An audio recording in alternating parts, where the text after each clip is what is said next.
Show us the edge, the chip on the shoulders, the fight and the passion that comes from within. Whoa.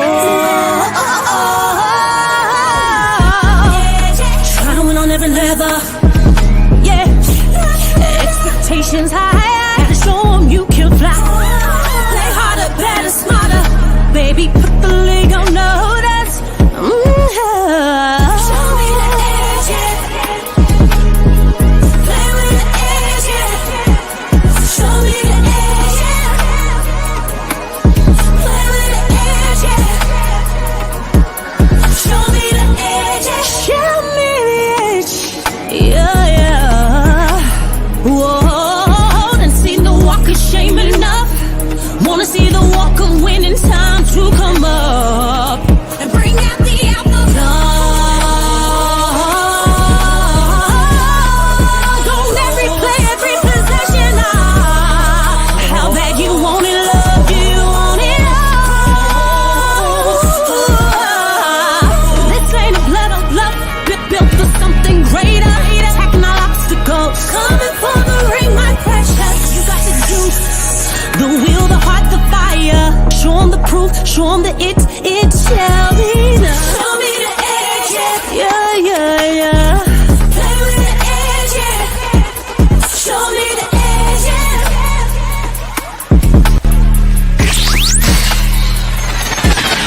You're listening to the Pelicans postgame report on the PRO Media Network for all things Pelicans. For all things Pelicans, you're now tuned into the Pelican post-game report. Shout out to the fam. We up in this thing, PPR representing the flocking nation. Stand up for the Pelicans, man.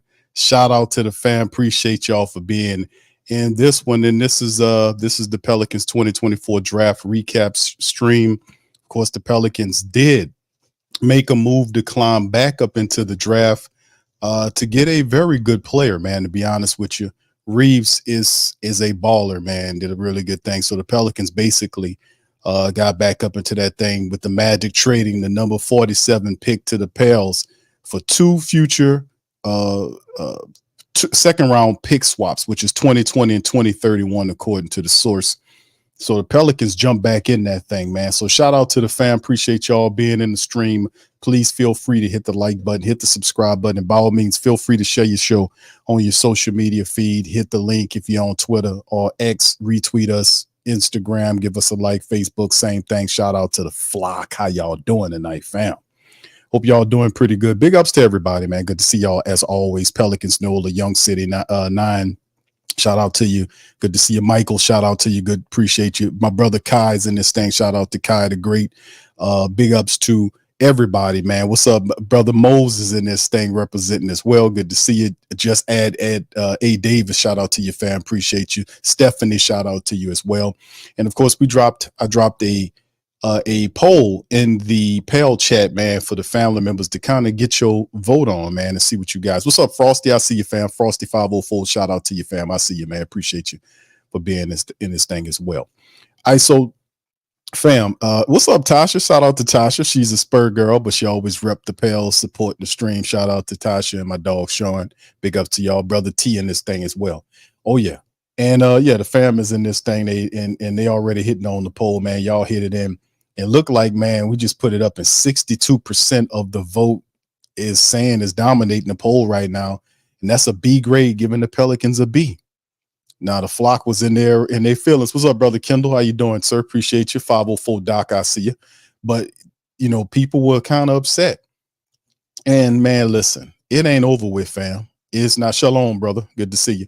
This is not over with by a landslide.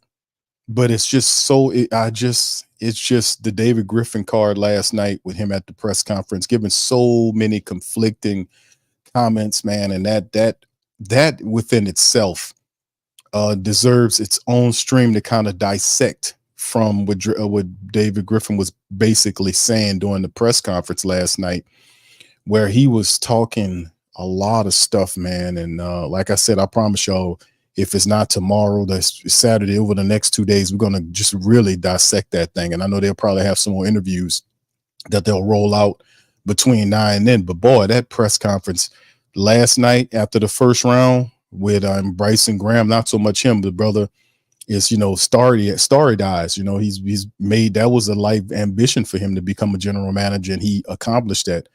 But boy, the direction, people want to know, what's the direction of the Pelicans? What's going on with the Pelicans in terms of what the decision? This is a crucial juncture of time for this team. We're resetting after not liking the last 5 years of basketball. So the Pelicans have to do it right. So in this draft, I have to agree, fam.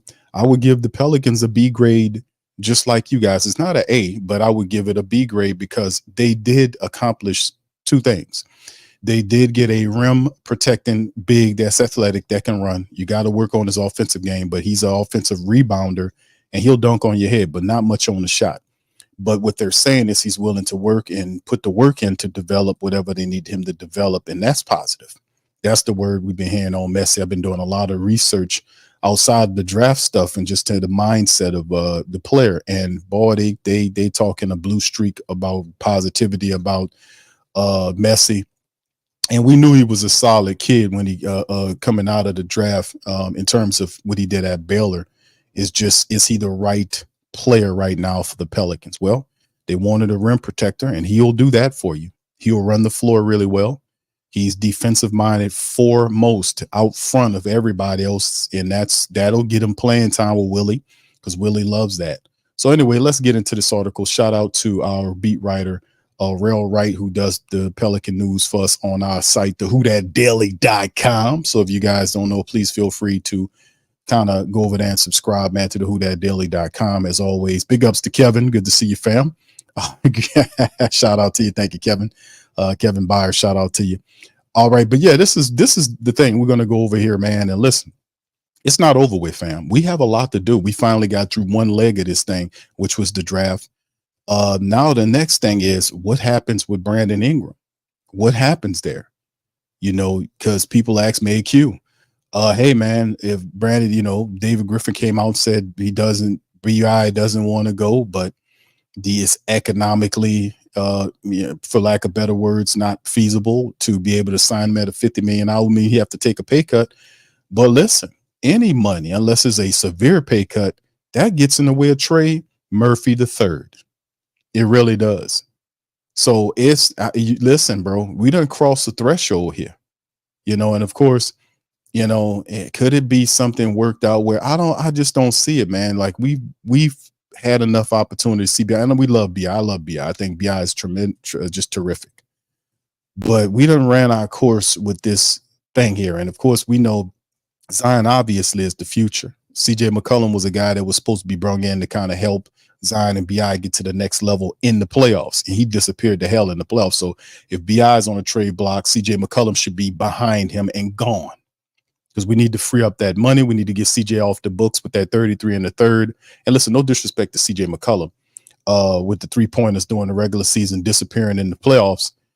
But the thing is, you when you make a decision like this, you can't be waffling and waving and you gotta hit it and go. And the Pelicans can't be on this treadmill and all this kind of stuff. You got to move forward because everybody else is making decisive, powerful moves to improve their team going forward. They had people trading people. Portland made a trade. They got the really good shooter from Washington. That was a good pickup. And teams are moving and grooving, man, improving their squads. They're not happy sitting on their hands, so the Pelicans have to be within that energy. They have to have that energy. So it'll be interesting this offseason. I tell you what. But anyway, let's get into the article. Pelicans select center Yves Missi and sharpshooter Antonio Reeves in the draft. And I'm going to show some film on both these guys for you guys, just in case you hadn't gotten an opportunity to take a look at it. Rail right on the scoop. With the 2024 NBA draft in the history books, the Pelicans have added 2 new members to their 2024 squad. In the first round, the Pelicans selected Baylor big man Yves Missi. I think that's right. With the 21st pick, standing 6'11" and weighing 235 pounds, Messi addressed the team's need for a shot blocking, rim running, athletic big man. especially with Jonas Valanciunas heading into free agency. Despite only starting to play basketball in 2020, Messi has shown rapid development. He started 32 of 34 games for the Bears last season, averaging just under 11 points a game, 5.5 rebounds, and a block and a half per contest. His athleticism and defensive skills have drawn comparisons to Mark Williams, who's the 7-foot center that plays for the Charlotte Hornets. And Mark Williams is a pretty solid big, man. He really is. So Messi, and I don't know if it says skill set is that. I think Mark Williams a little further on his offensive bag, but this could be promising. Messi brings an exciting blend of skills to the Pelicans, known for his finishing ability, shot block, and defensive versatility. He flashes a face-up offense, suggests additional offensive upside. However, he currently lacks shooting and passing skills, so we got to work on that. And of course, Adrian Wojnarowski tweet that they're added in it about the Pelicans switching, getting that 47th pick in the second round today to get Antonio Reeves. Now, Pelicans general manager Bryson Graham indicated that Messi wasn't initially on the NBA scouts' radar at the start of the 23-24 season, but quickly caught attention with his game performance. Graham recognized Messi's exceptional intangibles and foundation from day one, highlighting his hard work, coachable, and humble nature, as well as his strong family background, which is quite impressive. He's Cameroonian, and his parents played pro basketball. His brother went to Harvard. His sister's a doctor. I mean, they're a very solid family, man. They're a very solid, very accomplished and successful family that Messi comes from, man. Very impressive. In the second round, the Pelicans made a strategic move by trading with Orlando to acquire the 47th pick using 2 future pick swaps. With this pick, they drafted Kentucky sharpshooter Antonio Reeves. Now, Reeves, who's 6'6", 200 pounds, averaged over 20 points a game while shooting 47% from downtown in 33 games. He spent his first 3 college seasons at Illinois State before transferring to Kentucky, where he flourished. As a senior, Reeves became an All-American and All-SEC first-team performer, leading Kentucky in scoring. Over 2 or more his 2 accomplished teammates, and Dillingham was one of those guys. So while he excels as an off the dribble shooter, his defense capabilities remain a work in progress. Nevertheless, Reeves' shooting skills make him a valuable addition in the second round, potentially filling a crucial role as a microwave scorer off the bench. Now, as we know when they drafted this kid, we know in mind the dude could play ball, and they're right. His defense is not all that. But that's when we talk about Willie Green has to be able to switch up his philosophy because, man, listen, fam, depending on what the Pelicans do in terms of filling in roles from the bench, it's a work in progress. Not losing Najee Marshall into free agency, that's going to hurt a little bit. That's going to hurt a lot, matter of fact, because Najee Marshall was incredibly necessary for the Pelicans in many games off the bench. He'll come in there and handle the ball. He'll come in there. He'll hit shots and 3-pointers. He'll attack the basket with reckless abandon. He'll get to the foul line, hit the free throws. His 3-point game was flourishing, and he would guard multiple positions. So Najee was a incredibly talented player for the Pelicans. Losing him in free agency is going to hurt a bit. So the Pelicans are going to have to figure out that bench as well as find some stuff going on with that starting lineup as well. So as you can see, man, this is going to be an interesting season. So the Pelicans, Willie Green, man, I know he's going to play Messi because Messi is defensive first. He's always patient. If you struggle in offensive, if your defense is off the chain, but if it's vice versa, look what he did Jordan Hawkins, and he called him Baby Ray Allen. So no, you don't bench Baby Ray Allen because his defense, if you feel is not up to par beside a shooter, you got to be smarter than that, bro. And that's what I said about Willie Green. I'm going to give Willie Green. A lot of people don't think Willie Green going to improve at all. And I had this thing yesterday when I talked about the family members. I put the poll up. People said, Q, stop it. Willie Green is not going to get better. He's not going to improve. He's going to be the same old Willie. And I'm like, man, people change, man. You either going to change for the better or you going to change for the worse. But one thing or another, your ass is going to change. You're not going to stay the same forever. You're going to change one way or the other. Why?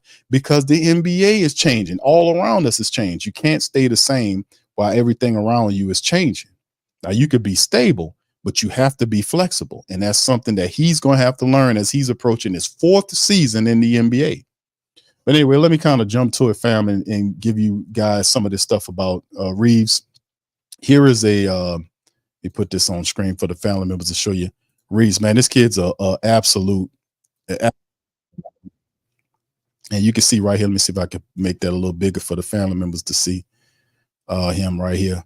But the dude is absolutely awesome, man. He attacks the cup. He has good size with the 6'6". He'll light it up. Has no issue putting the ball up, man. He gets it up quick. Good size.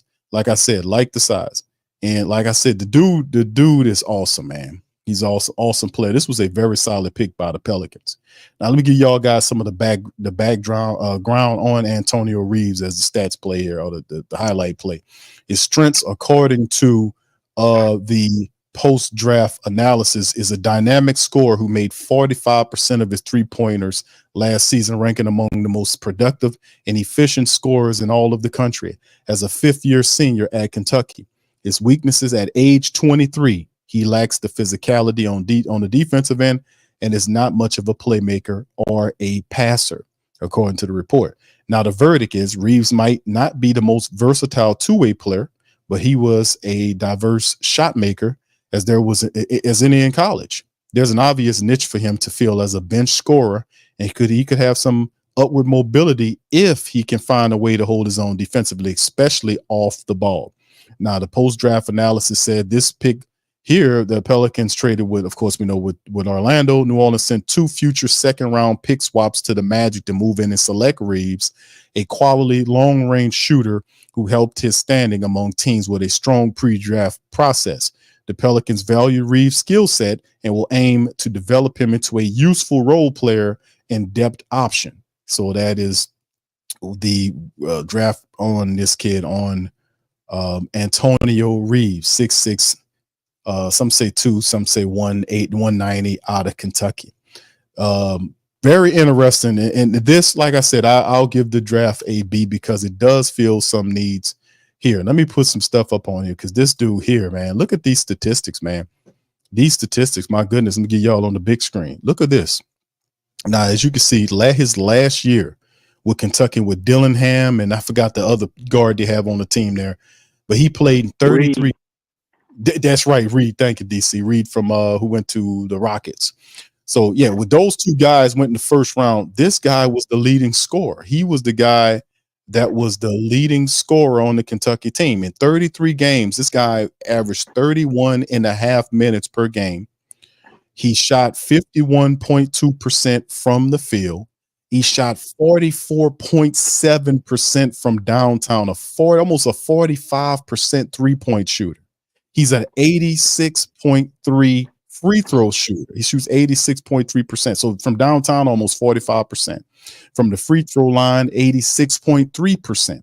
He averaged over 4 rebounds a contest. So he in there snatching up, trying to get rebounds. Not much on the assist end at 1.6 per game, but he does show his propensity to go and try to get rebounds at over 4 a game. And then the really telling stat is the fact that the kid averaged over 20 points a game for Kentucky. And the funny thing is, DC, that's not the first time he's done that. He did 20 plus when he was with Illinois State. This dude could play, man. He's a scorer.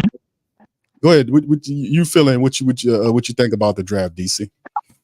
I don't think we could have made a better pick in the second round, other than one of those 4 guys that went at the top of the second round. Basically, everybody I was shocked to see that made it to the second round. Clinic. The Knicks didn't care about him reading, Q. You don't need to read in New York, I guess, huh? He ain't gonna go down to Madison Square Garden and look at the billboards. But Tyler Smith, Mogbo, Filipowski, those guys went like 1, 2, 3, 4.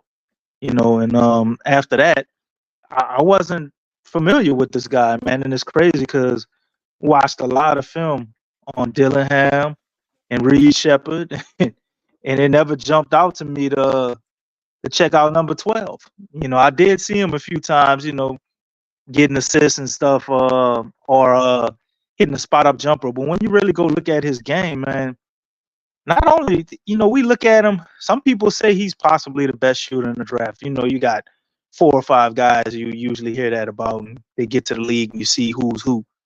But man, this dude finishes 62% at the rim, Q. He shoots 50% on floaters. he took 98 floaters and made 52 of them. You know, Right. 164 threes he hit at 45%. You know what I'm saying? This ain't if he can duplicate some of this production at the next level, obviously, you know, Willie got to play him. Because wait, what is downside Q? It's not physical on defense, right? That's right. That's the But thing. I gotta love this from the Pels front office. Najee's gonna be gone. We cooking up another trade, Q. We're cooking Okay. up another trade. So if Dice is out of here, uh Antonio's gonna have to get some minutes. Or let's say, you know, you heard the press conference yesterday and we decide to keep Brandon Ingram, right? Well, it's interesting to me that they get a guy like this and then you got another guy like Jordan Hawkins. Are the Pelicans preparing for life after CJ? you know, these two players kind of can do a similar thing. And I think his defense, again, it's kind of like looking at Jordan Hawkins in a sense. I don't think it's that bad to where he can't be a good team defender. He ain't gonna be Herb Jones or nothing like that. But I don't think this guy's just like a horrible defender. He's light, so yeah, he can't deal with the physicality on defense. He got to get stronger. But looking at this, man, we got another shooter to put around Zion. You can't be nothing but happy about that. Yeah, it's big, man. The defense and the rim runner for the Pelicans and Messi, and now you get a shooter there. The only thing is figuring out how to get them on the court, man, so they can do some stuff. So that'll be the fun part about all this. Yeah. 504 Doc, man. Let me answer your question. Yep, he averaged more than Shepard and Dillingham. And what ran teams away is he's 23. That's like 105 in the draft, man. So That's you know right. he's old. That and I think the fact that he's light. Like you look at a dude like Dalton Connect. A lot of people compare these two. You know, some people believe, not a lot of those people. Some people believe he's better than Connect, but he's a lot. I guess he ain't got as many bricks in his pocket, but they're around the same height. So I say the undersized for trying to be. He plays forward and guard. So he's undersized for a forward, but he is 6'6". So I guess they're looking at his size and the fact that he's 23 years old. Yeah, it's gonna be fun watching these guys play, man. It's gonna be absolutely a ball watching them play. And like I said, I think the whole question boils down is what now that moving forward, the stage has to be set because the biggest shoe has to fall, so to speak, which is the Pelicans move with Brandon Ingram. Then following that up with CJ McCollum, because we have to field or put a team on the court that can be able to compete in the Western Conference, and especially in the the Southwest Division. So, man, we got some work to do here, man. We got some work to do, and like we said, we watched the press conference last night about David Griffin, the word salad, and the fork tongue nature, and all the stuff that he was doing. Just kind of dampened the spirit just a little bit of some of the family members. Because like, okay, what are we doing here? What's the next shoe here? Because we got to be able to get the Brandon Ingram trade shaking and baking. We got to do something. We got to make a move. We have to improve the team. We have to move in a direction to improve this organization so we can be competitive, to be competitive and keep going upward. So that's the next shoe. So the draft is out of the way. We get some really good prospects, a center that can move and shot block, and a guy that can shoot threes, another shooter. Dead-eye shooter to the Pelican squad. We just got to be able to put these guys together. I like the draft. We got to maximize their talent. It's the next thing we got to do here. Oh yeah, we definitely need to figure out a way to do that. And with James Borrego's possibly coming back, I think that'll be easy to do, man. This is another guy that can fill in and get the 43 pointers up that we want to get up. I think he can fit right into that mindset.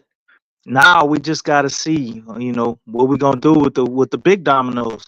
We still technically need a starting center and a point guard, right, Marley? You know what I'm saying? He pointed out in the chat, and I feel the same way. We still don't have a point guard. They talked about facilitation being something that they need to that they need to handle. I was about to say aggressively. We're gonna attack things aggressively. Kept saying all of that BS. With they So you should have don't said believe, with force, right, Q?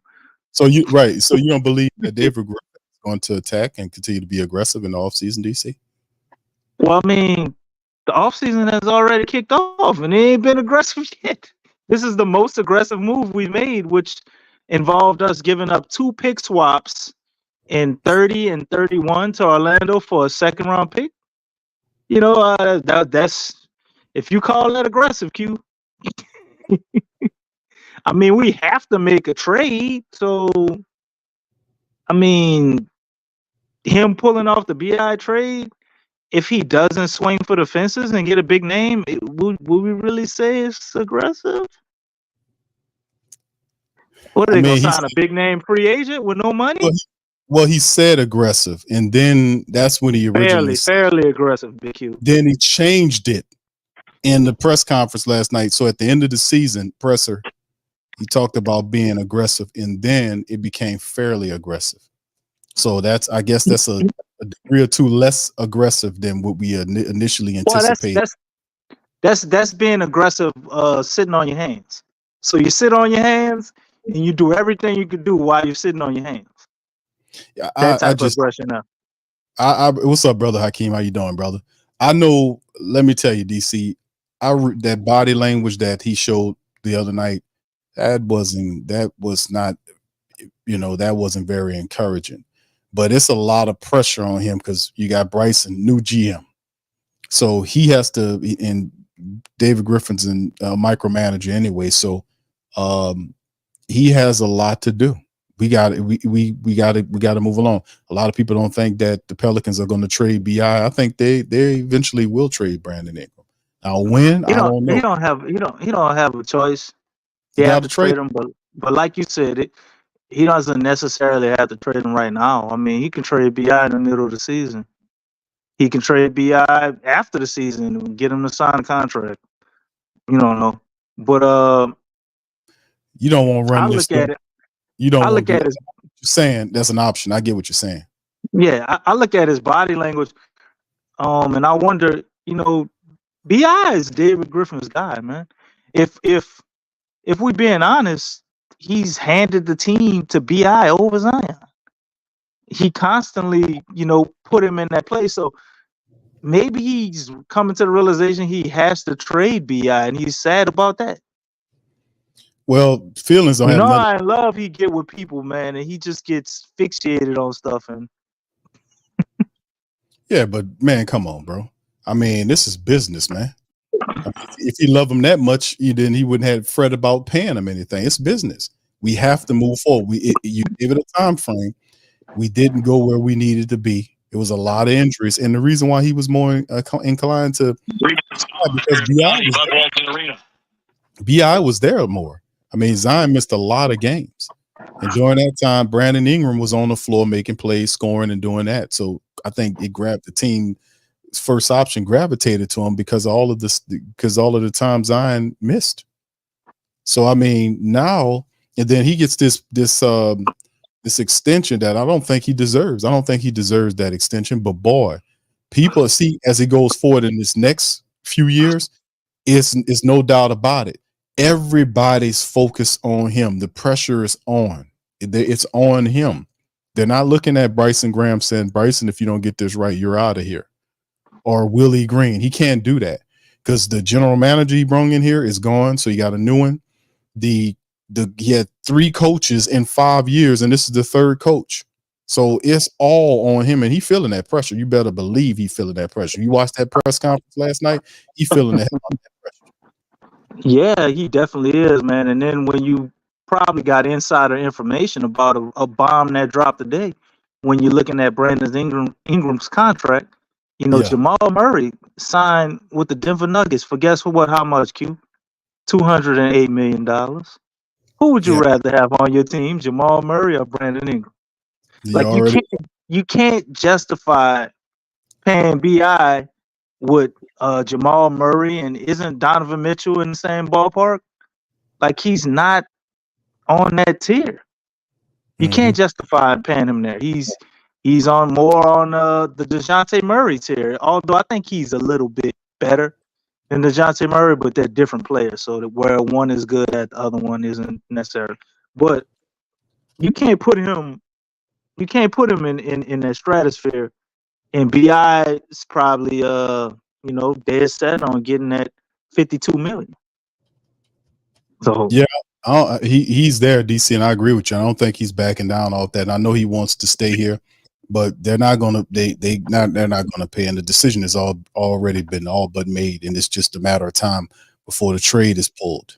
So the only question is, what's included in the trade to move Brandon Ingram to get the piece that you want, or the pieces that go with the team. So that's the only thing. Now they totally, with the draft out of the way and the workouts, all that, they can just focus entirely on making whatever deal they need to make.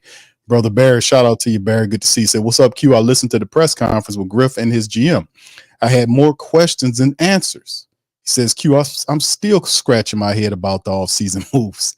The Pels gotta show me. A lot of people. Shout out to you, Brother Barry. Good to see you, man, in the chat.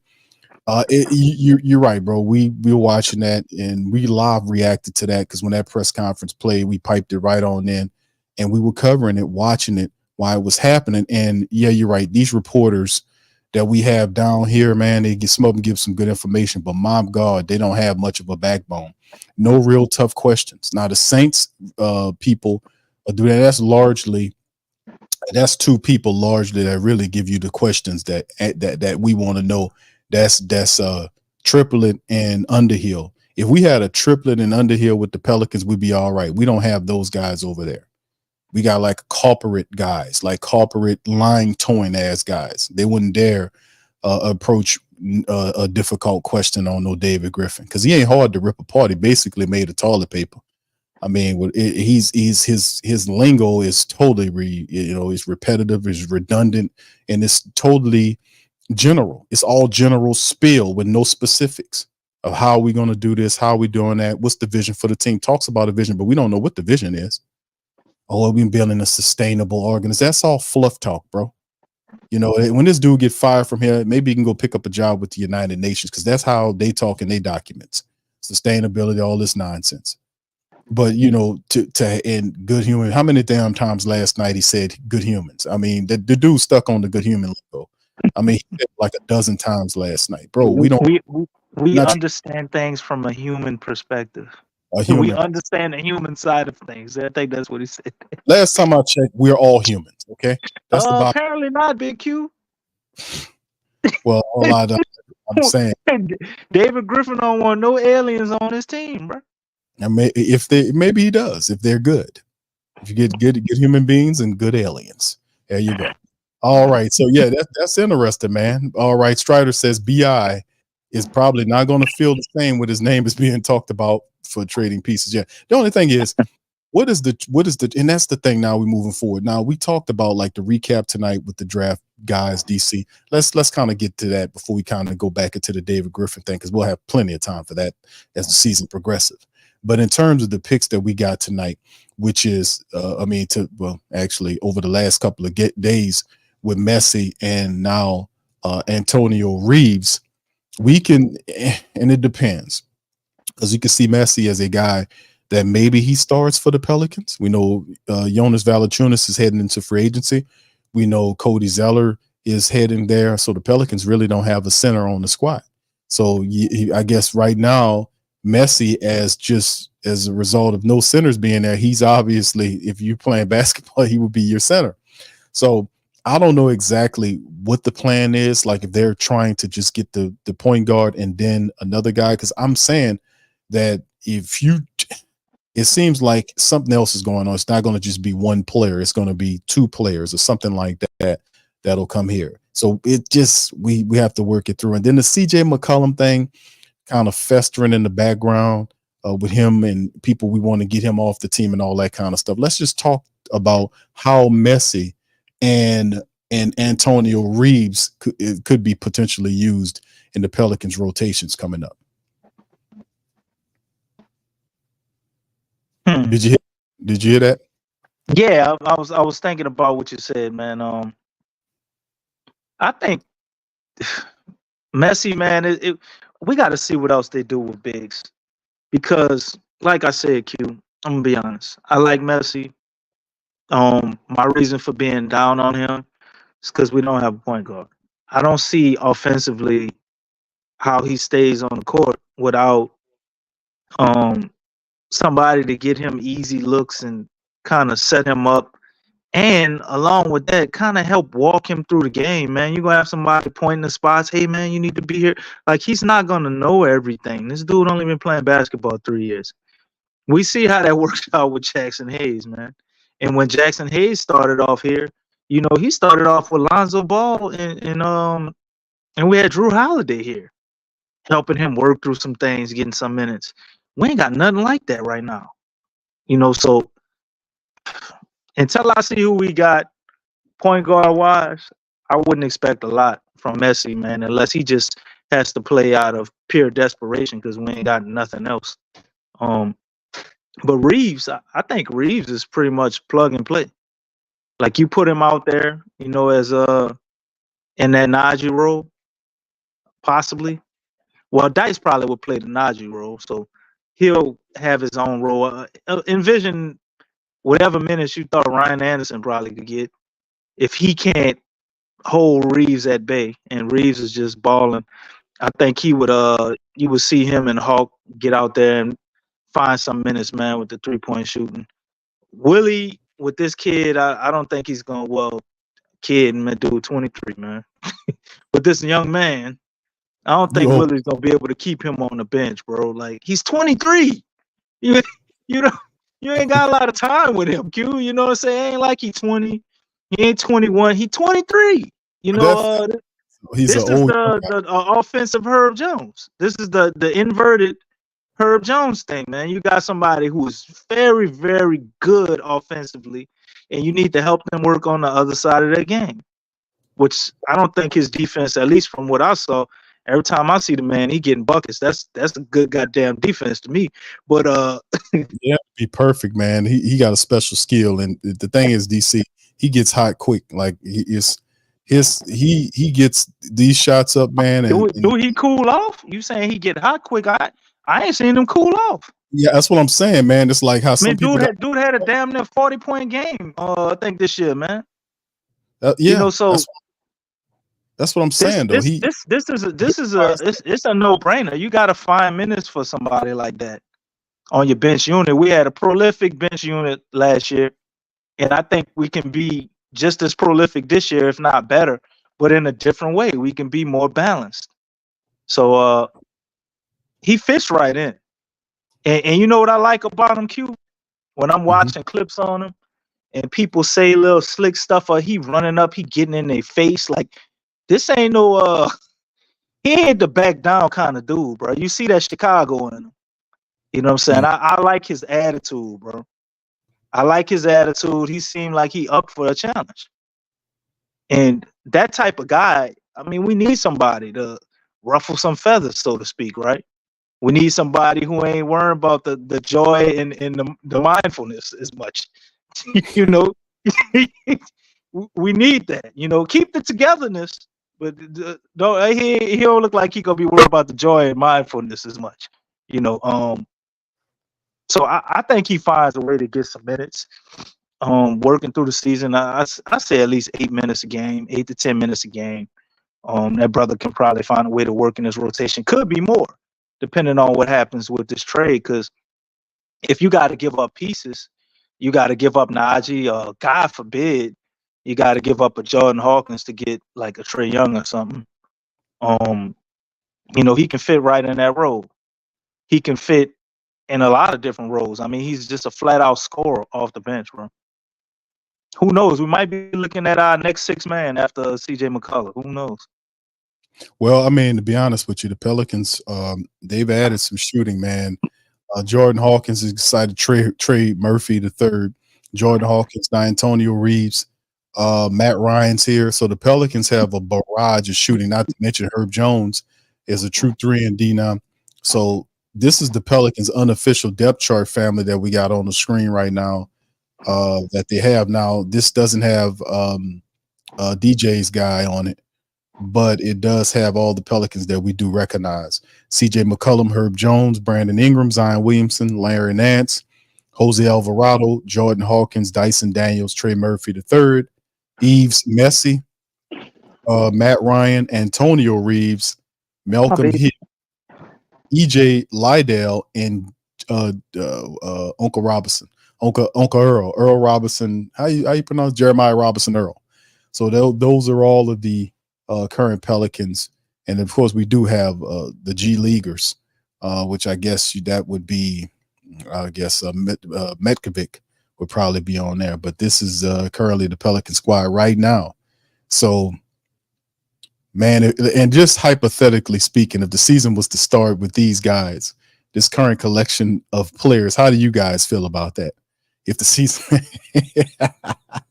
if the season was started, DC, with this current collection of players, hold on, Q. You know, I'm driving, bro. So I got to try to find a way to zoom it. Let me see. I don't want to get you to crash, brother. Try to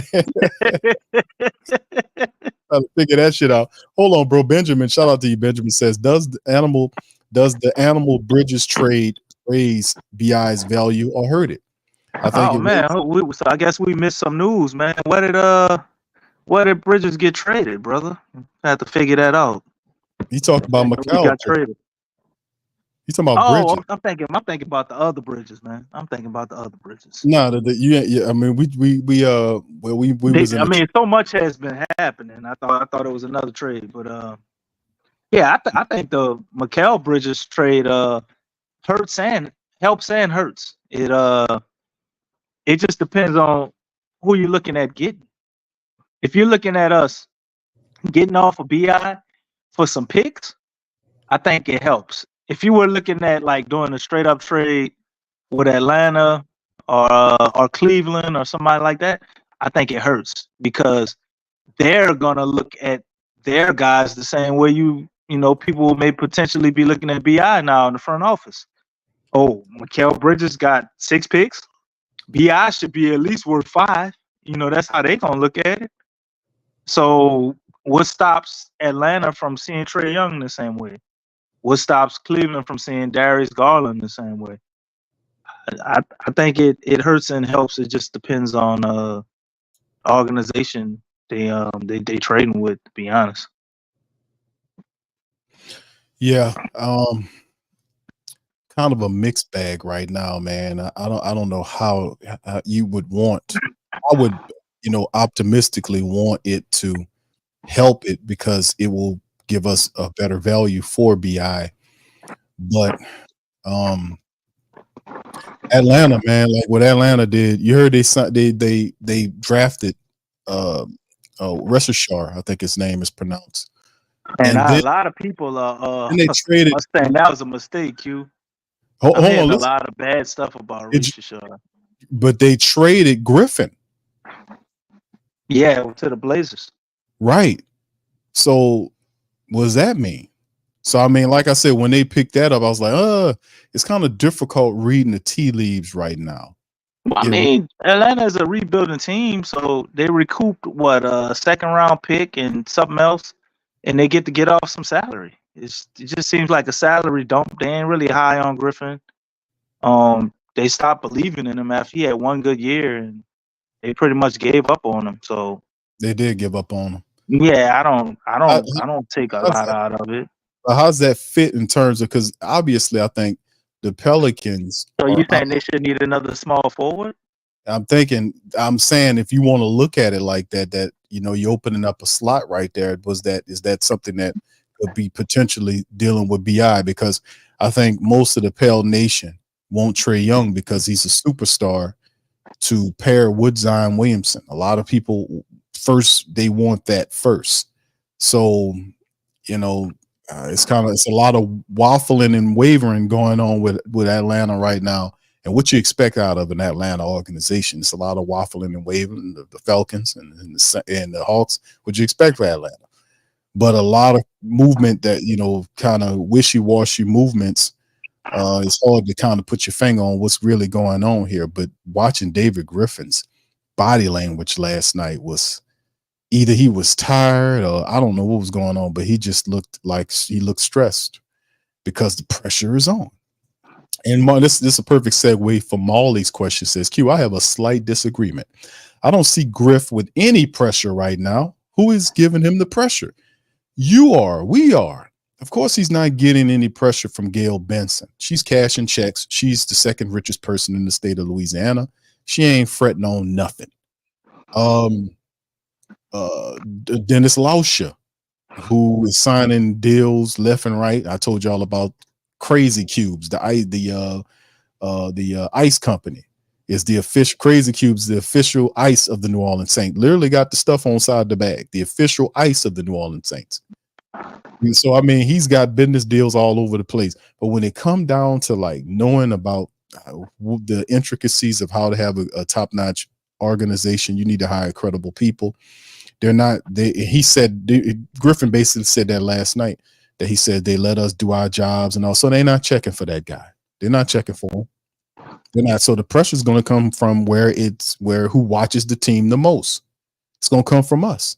It's going to come from the family base, and you got power. Listen, them people on top, man, they getting all that money because we putting all that money in their pockets. We buy all their merch. We pay for their tickets. We go up there and pay for them $20 nachos. We the one putting all that money in their pocket to make them that rich. And just like you made them rich, you can unrich their asses. Serious stuff.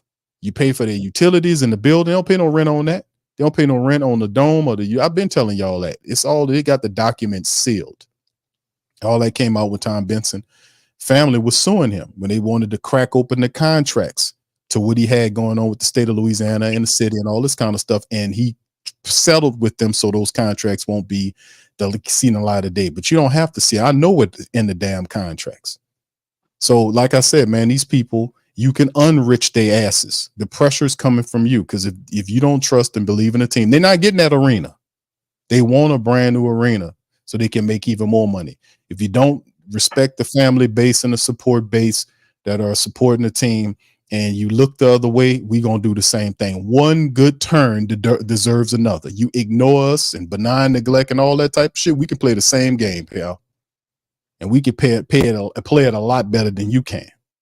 So like I said, we got the power, man. The pressure is always coming from the family base because they love the team. They want the team to represent right. We just want you to win.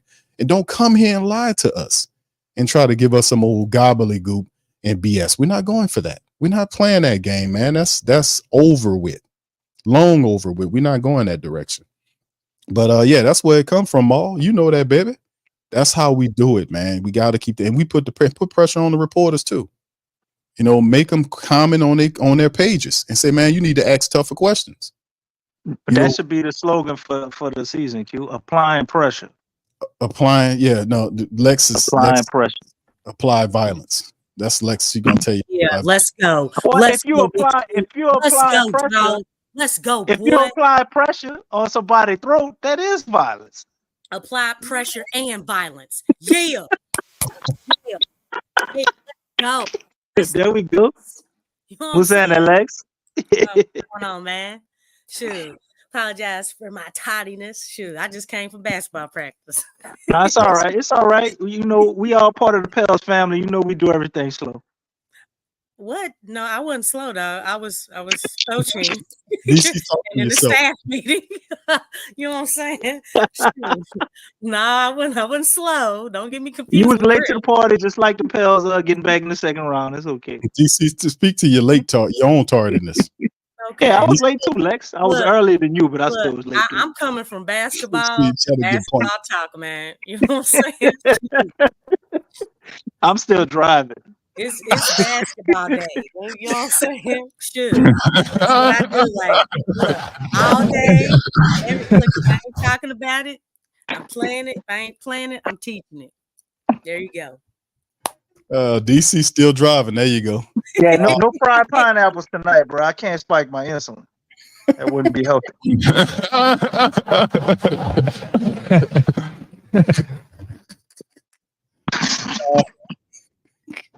No spiked pineapples. Well, hold up. Heck no, I was not Tramal. I don't do that junk. Okay. Oh Lord. I make Tomorrow. adjustments, Oh, okay? man. Why I you make say that tomorrow? adjustments. I read and feel the vibe of the game, okay? I'm very in tune. Cause see, I play. And then I play with violence and I coach with violence. Okay? So when Ain't, you ain't no coaching with violence, bullshit. Lex, did that Ain't mean no chairs are bullshit. being thrown Ain't and no everything? huh? And when you're playing with, when you're coaching with violence, does that mean chairs are being thrown and fingers in the face of referees when calls are not satisfactory? Is I'm that not I do it very professionally and very ladylike. Okay. okay? I Okay, walk on all the right. court. I Okay. walk on the court. Well, hey, how you doing? Come on over here. You know what I'm saying? Be like, look, I get technical. I start explaining the details of the game. Be like, yeah, you're right, Lex. Yes, I know I'm right because I know the game too well. Yeah, you got to pull those strings. You got to do it a certain way. You know what I'm saying? Yeah, it's definitely. We seen Willie get buck and choose violence one time. That's why we took that piece. No, Or no, he was called come out on, by the Lex. reporters. No, I'm saying, remember that time when Willie was fussing at that referee and he had to be restrained and the little fat guy had to move him, take him because Coach Fred was kind of keeping him out of the way and Willie was talking and pointing at the referee, fussing at him. And the little dude, the little guy, I don't know if he's security or whatever. Coach Fred just shoved him in his back. Man, get Willie out of here, man. We fussing and bitching and everything. Get him on up out of here. So the Man, dude pushed him out of there. I was Willie like, Green wasn't about to do nothing. He man, hasn't done it since. Willie wasn't gonna let nobody punch him in his nose. You know what I'm saying? That'd have been a horrible look. You know, that'd have been a bad look because it represents 50% of his face. But anyway, listen, man. Let me show y'all this, man. Stephen A. Smith. Stephen A. Smith calls out CJ Come on, McCollum. you ain't gonna let that slide and not get no good laugh out of me. Well, I'm just saying, Lex. You know, it's hard to pass up. You know, we love Willie, man. We just a little light jab right there. Anyway, let me play this, man. Stephen A. Smith calls out CJ McCollum's Pelicans teammates to his face. I don't know if y'all seen this or heard of this. I'm gonna play this a little right here, and then we'll get right back into the talk. We'll get some more insight from you guys. We'll have like a rapid fire round where we open up the phone lines for for a few minutes and get a rapid fire, get people in there to kind of chime in on what they think about the draft now that it's complete, how you guys feel about what's going on in the season. So if you want to pop in and chime in and get your commentary, just give me a second. I'll post the link. But let me put this on the screen for you guys to kind of check out right here. And this was something Stephen A. Smith said to CJ McCollum, kind of putting him on the spot. And CJ McCollum, notice what he's doing, and we've called this out before. CJ McCollum is doing the JJ Redick plan. Basically, he's following exactly what JJ Redick did, how JJ Redick went from this, that, and the third, and then this, that, third, the bam, bam, beam. And then he goes to get him a podcast. He do that with LeBron. And then next thing you know, hey, LeBron, I'll tell you what, help me become the coach, and I'll draft your son in the second round. And all of a sudden, all of the celebrations, LeBron or Bronny, whatever his name is now the now unofficially a Laker. So we just living in LeBron's world right now. That's pretty much what's going on. Anyway, here's what Stephen A. Smith had to say to CJ McCollum. Here we go. They are a top 5 team in the NBA. And CJ, don't you get some look on your face acting like that is a false statement, because you know that it is not. When you look at the New York Knicks right now and the way they defend, the rough riders that they are, you know something, not you, because you know what, you're a veteran, you're class personified, you handle your business or whatever. But you know, if some of your teammates were rough riders, CJ, I mean, I'm just saying, you know, if some of your teammates were rough riders, I mean, who knows what New Orleans would be if they had that intestinal fortitude, if they had that grit, if they were as committed on the defensive side of the ball the way that they should be and what have you. Who knows what New Orleans could do? We were very, very pleased with what we saw from Zion, especially that last game against the Lakers before he got hurt. Very, very pleased. That's the brother we were looking for. I got that.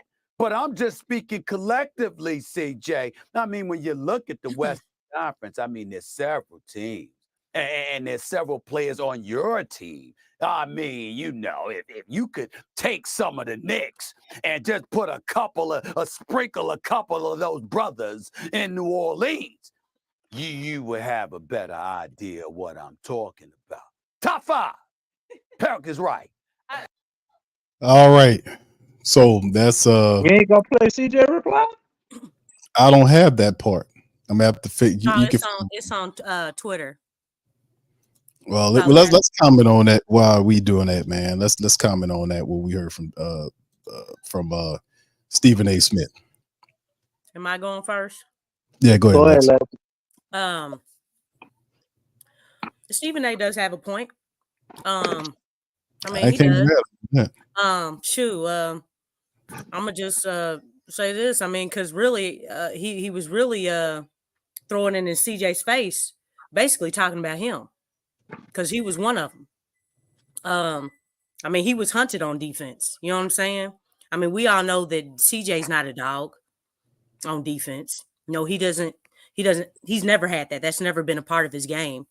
But I mean, we all see it. You know what I'm saying? I know we all don't like Stephen A.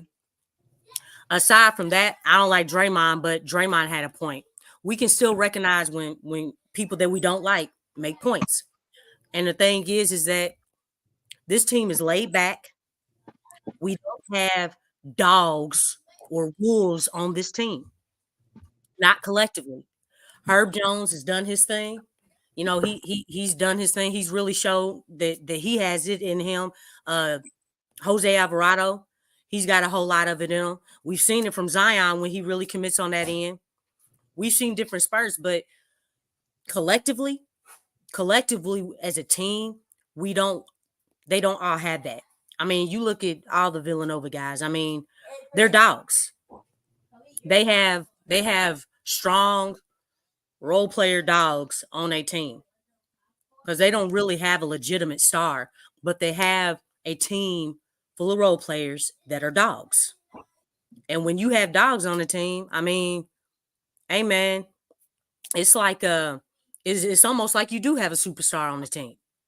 But it's the whole team because everybody goes hard. Everybody's committed on both ends of the floor. So, I mean, he had a point, but CJ, he's not the one that, I mean, CJ probably didn't even come back and say nothing for real because he knows. He knows that he ain't that type of dude. So it makes sense. Maybe CJ was the one Stephen A. is referring to, getting sprinkled over on the New York Knicks. You know, Hopefully, but it's they could use a veteran. It's Stephen A. Man, he always talking out his ass. Nobody ain't worrying about what he said, but some of that, like you said, Lex, it is an interesting point, and we do know that they need a lot more fire, violence, pressure, and intensity. And you really can't be mad at that. But regardless, I don't want to hear that shit from Stephen A. Man, shut the hell up and worry about your Knicks and be happy with what you got. We ain't sprinkling shit over. I mean, like I said, look, I don't care for Stephen A. I really don't. He does talk out of his neck. But that's one thing. The people who are the biggest critics of you, there every now and then there is some truth to what they say. Like I said, Draymond, was it Tramal? He mentioned Jimmy Butler. You know what I'm saying? Now Jimmy Butler, I'm pretty neutral with him. But the thing is that the Pelicans do need that. You know what I'm saying? We've been talking about it. Now, obviously, we don't like it does depend on like whose mouth is coming out of. But I mean, I definitely don't care for Draymond, definitely don't care for Stephen A. But the thing is that hey, we ain't built like that. I feel like we the better team. Or hey, when you need to sprinkle a little bit of that edge, that dog on your team. Because let me tell you something. If the Pels had that dog, that sprinkle on the team, they wouldn't have got swept. I know that. They would at least got one game. You gotta feel a certain kind of way. And I've been saying that, like, the Pelicans don't have respect around the league like that.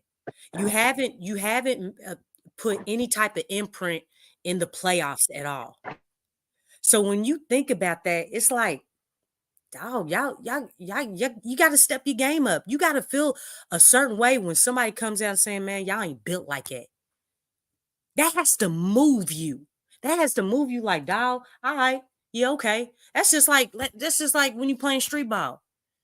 You on the court and dudes just talking back and forth.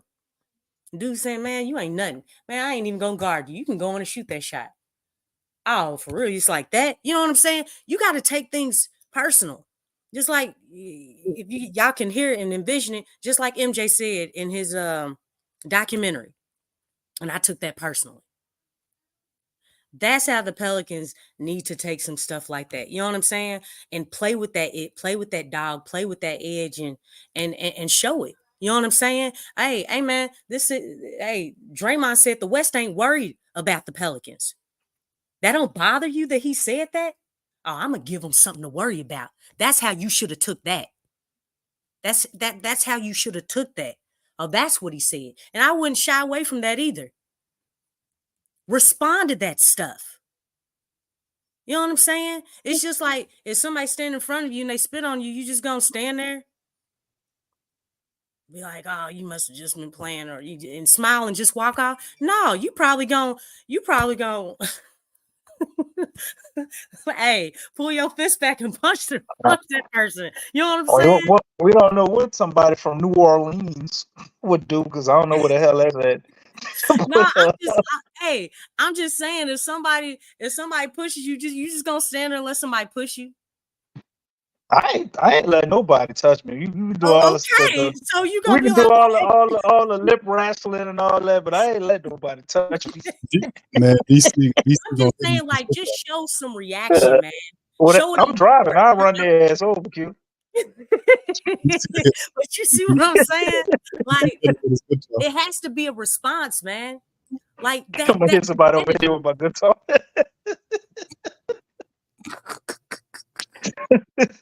This dude, man. DC get that I would take all this noise that the Pelicans hear, man. Take that and use that. Improve all them wrong. That's all I'm saying. That would take a little bit of pride, though, Lex. And I think a lot of times with this team, the lack of pride, as I watch, and we've watched that press conference yesterday, it's internal. Like, if you're getting overly praised and everybody's telling you it's gonna be okay, and you get patted on the back for fucking up, like, why would you? You know what I'm saying? Why would you? Well, it's all right. Well, we knew we were gonna lose. We came here and we made it to the playoffs. Our goal was to get to the playoffs. Zion hurt, so ain't nothing we can do. We'll just be back next year. You know, it's that type of attitude, and that's coming from inside the building, because it ain't coming from the people. And that's one thing, having a team here, man. Your team, and if you want to be a winner, it would help to do this. Your team has to embody the attributes, the character, the personality of the city which it stays in. Because people in this city, some of the things we see that go on with this team, your average, everyday, run-of-the-mill person that lives here, they not having that shit. That's not how we built here. So it's almost foreign to us watching some of those things go on. And, you continue to try to build this product that's foreign to the people you're trying to sell it to. It's going to cause you to lose money. And a lot of times, to win, you can't win being nice. You're not the person who asks you whooping on the other side. They're not gonna think you're a great human being. They're gonna hate your guts. So you can't please everybody, man. You got to pick a side. And they need to choose the violent side. Honestly, I think that comes from the best player on the team. So that's a embodiment that either Zion would have to have, or whoever we trade BI for, if he's on the same level of a Zion to carry that type of cachet. So you need that type of leadership and that type of personality, man. We need a big personality that never says die and takes everything personal. Yeah. And the thing is that message and that leadership and that attitude was not there there to begin with. You know what I'm saying? It wasn't there to begin with. So that doesn't help. And like I said, like, you know, just coming from what's that movie? Remember the Titans, man? Attitude reflects leadership. You know what I'm saying? So leadership is all, you know, compassion and joy and junk like that. You know, that's not gonna help fuel that edginess attitude, that competitive dog. You know what I'm saying? That soldier on the battlefield. You know what I'm saying? It's not fueling that type of attitude. And see, that's the problem. I mean, just like you said, you know, that's coming from, you know, the up and ups, and even the head coach, because we know he ain't trying to be a soldier on the battlefield. Maybe for the Lord, but shoot, not on the basketball court. All right. Shout out to the fam, man. Thank y'all for being in the stream, man. We just crossed over an hour of Pelican content, man. Shout out to the fam. If y'all hadn't hit the like button, please feel free. Do me a service and hit the like button, man. Depending on what stream or platform you represent, please. If you're on X, retweet us. If you're everywhere else, just hit the like button and the share button as well. I want to talk to you guys right quick. Let me see if I can pull this information up right here because I got an alert just a minute ago about the Pelicans. They just signed an undrafted player. Give me a second and I'm gonna try to see if I can pull up his highlights too. See if I can get a draft. All right, the player name. Just signed at one? Yeah, it's just one guy. Hold on, let me see if I can get a scouting report on him. Just give me just a second. Let me see if I can pull that up. Yeah, they just signed him. Let me put the tweet up right here. Wait, where the hell is it? I just had it up. Well, while you're looking for that, Q, Baylor's head coach Scott Drew. Guess what he said the characteristic traits of Missi's was. Says he's extremely hard worker, he's coachable, and he's a loyal, humble, great human being. That's what you need right there, baby. That's what you good then. But he was also a tremendous student, bro. So it's looking like the things I've looked up about him, man. I see a lot of stuff pointing to Missi's being very intelligent, which I think if we want to have him turn into something, man, he's gonna definitely need that. So you got a lot of positives with this kid, man. Still need a damn point guard. Did we sign an undrafted point guard? Who's this guy? Josh Odoro is the guy that Odoro. He's 6'9", 240 pounds, according to the scouting report I got. Can he shoot? He looked like he could shoot. Hold on, let me give you the background on him. He was a center. He played center for George Mason. And this is some of his junior stats. Let me see if I can get it more up to date. But basically, the scouting report shows skilled and polished throwback low post scorer, good footwork, balance and touch, can face up and shoot from the mid post, a excellent feel and instincts, plays with patience, below the rim finisher, crafty around the rim, finish with both hands, can put the ball on the floor and attack. Dream shakes in Arsenal. Yep, efficient low post score, has a nice go to spin move, effective rim protector, and collects stocks. Now, according to some of the concerns, sound like Kalal Ware light without the 3-point shot. Prefers to pop instead of roll, even though he's not a good shooter. Outside shooting and shooting range, undersized center that doesn't space floor, must improve free throw shooting, passing, and decision making. Game may not be fit for modern NBA. So let me see what the this is. Make it big. You make it big. Some of the highlights right here from Josh Odoro. Okay. Why did I think from far away he looked like Seth? Like Seth Curry? Mm-hmm. From far away. Now that he got up close, he still kind of look like him. He looked more like Carmelo Anthony's son than Seth Curry. Keon. Yeah. They'd be cousins. I can see that. Shoot. Probably our cousins. I mean, you know what? You're right. This is the land of nepotism. The NBA, NFL is filled with it.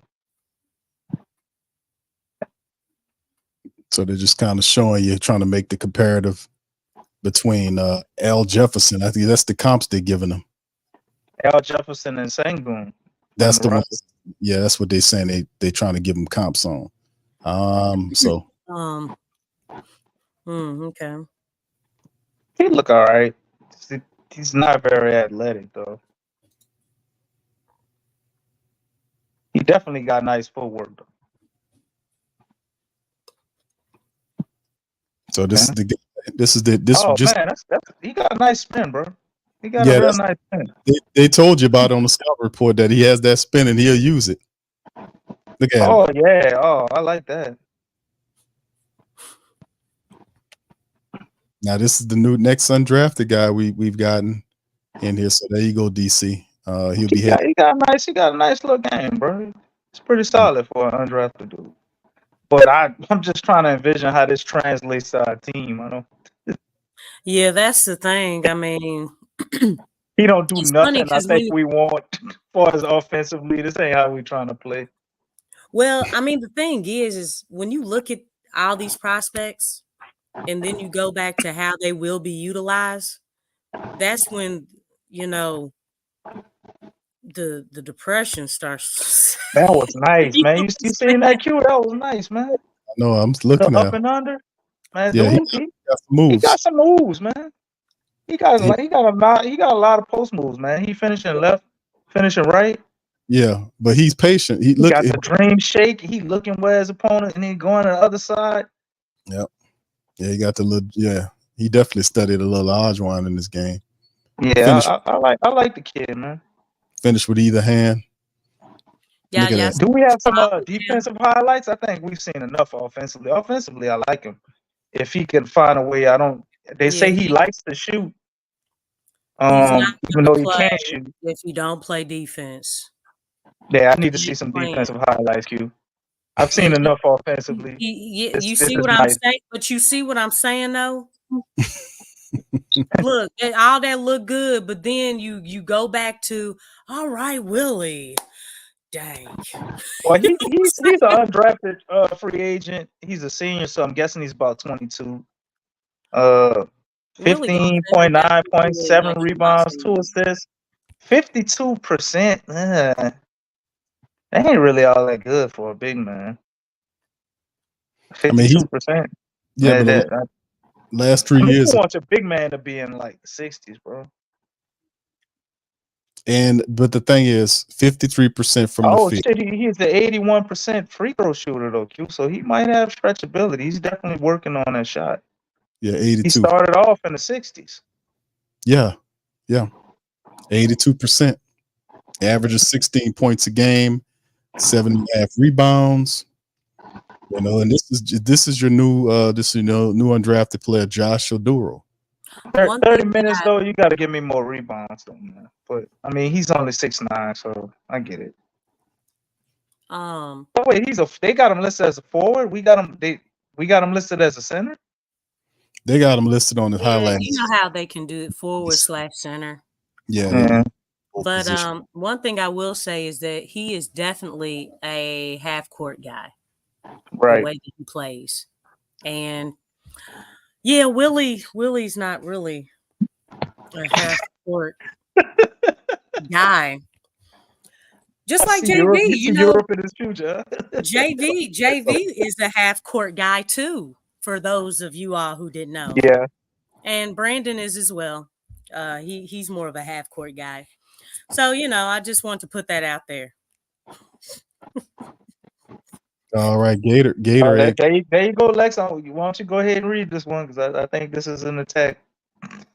Nah, which is the man just giving his opinion. What? Oh, yeah, that is the thing. Hold on, DC. Just giving us opinion. DC, stop trying to instigate something, bro. Hey. All right. Instigate what? Gotta apply the pressure, Q. I hear you, brother. All right, Gatorade says, head to sub to say that the team not playing tough is recency bias from the playoffs. Recency bias. It just, you know, what you're thinking about from the playoffs. Najee and Jose literally started like 3 fights this year, and we were number 2 net defensive rating. LOL. All right, so thank you, Gator Eggs, for dropping a little. Gator eggs. All right, Lex, you want to reply to Mr. Gator Eggs' commentary? Oh, 3 fights. That's it. Damn, Lex. we the 2000 3 Detroit fights. Pistons? No, I'm not saying that. I mean, like, Amid the Indiana Pacers with Ron Artest. I mean, let's talk about the fact how the Pelicans ended the season.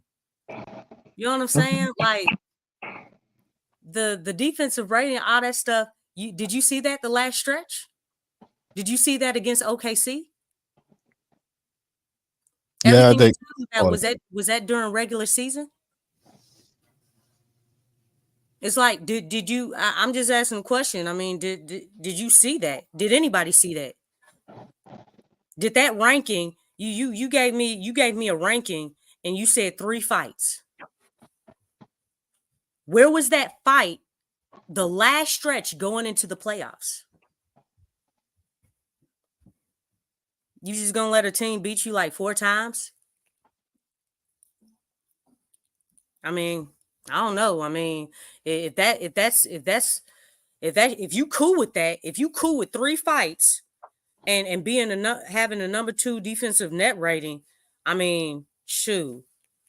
I don't know where your expectations are kind of questionable to me. But, you know, being in 3 fights and saying number 2 defensive rating, and I'm looking at how they ended the season. I mean, are you proud of how they ended the season? Gator Eggs goes into losing Zion and having Brandon Ingram return from a knee contusion. So is that a good excuse to end the season the way that you did? I mean, but this is you name Najee and GTA, right? That's 2 people. How many people are on the floor? That's a common talking point though that we hear a lot. You know, it's that people tend to then go into the injury side of it. Yeah, I know. I knew that was coming. I knew he was going to combat it with that. I mean, it's like these are professional basketball players. You can still fight. You can still fight. Hey man, New York got dogs. They just got Michael. They got dogs on their team, man. They wanted it. Effort and energy matters, man. It's like you got to have some fight about you when you're on the court. I don't care who's out there. Your star could be down. You could have two people down. But it's like you still, whoever's out there, I mean, you still got to play. You just going to let people push you around and all that stuff? I mean, that don't make no sense to me, especially if all the players that are out there are professional basketball players. It's a common talking point. A lot of people always they talk about the injuries. The injuries was nothing new. We got several family members that's going to chime in. We're going to do the injuries are nothing new, but hold on, DC. Let me just finish this if you don't mind. Thank you. Okay, go ahead, bro. All right, thank you. Shout out to the fam. We got 3 family members. We're gonna bring you our brother Don, DJ, and brother Slim. If anybody want to chime in, Gator Eggs, if you want to chime in, man, we'll give you an opportunity. Hit the link. It's pinned to the chat. Anybody want to drop some science? We're gonna do rapid fire. So family members, we let you in and then spit your game and then kind of give another person an opportunity to go. We won't be going with a live stream tonight, but we'll with a long stream tonight, but then we'll probably come back at another time and kind of go over the David Griffin interview, stuff like that. We'll cover that. In Marley Mall for Josh Shaduro, the new free undrafted guy they signed, he comes from Providence. He was from the Providence Friars, just to let you know. That's the college that he came from. We'll be bringing up momentarily, but Don, we're gonna come to you in just a second. DC, you wanted to say something before we yeah, man. I was gonna say that the injuries are, it's nothing new, and I understand people going to that, but I think at least here, when we speak from the standpoint of injuries not being an excuse, obviously with Zion out, right, and BI coming back from injury, you don't expect them to win that series, right? But what you do expect, I've seen other teams, man, they lose both of their stars and they still go and win a game. There's just the fight, the challenge, just the pride. You seen it even with the Dallas Mavericks, man. They were outmatched, couldn't do anything to find. They found a way to go out there and at least win a game. There's no consolation prize for winning the game, no. But just the never say die, the never give up attitude. I think, at least from here and speaking for the family that's here, when they talk about these things, this is what we're talking about. Having to fight. That fight, you gotta fight. Like Willie used to say. That speech probably don't have no impact no more. No, You can't just lay down and roll over, man. When you're being embarrassed and people are purposely embarrassing you in that way, you have to be willing to put it all on the line. And maybe let's say you are outmatched talent wise, man. Sometimes you might have to be willing to throw some blows. You got to get your respect. You got to be able to walk out there off that floor with your head held high, saying you did everything possible to try to win that game, because that's what winners do. And do you win every game? No.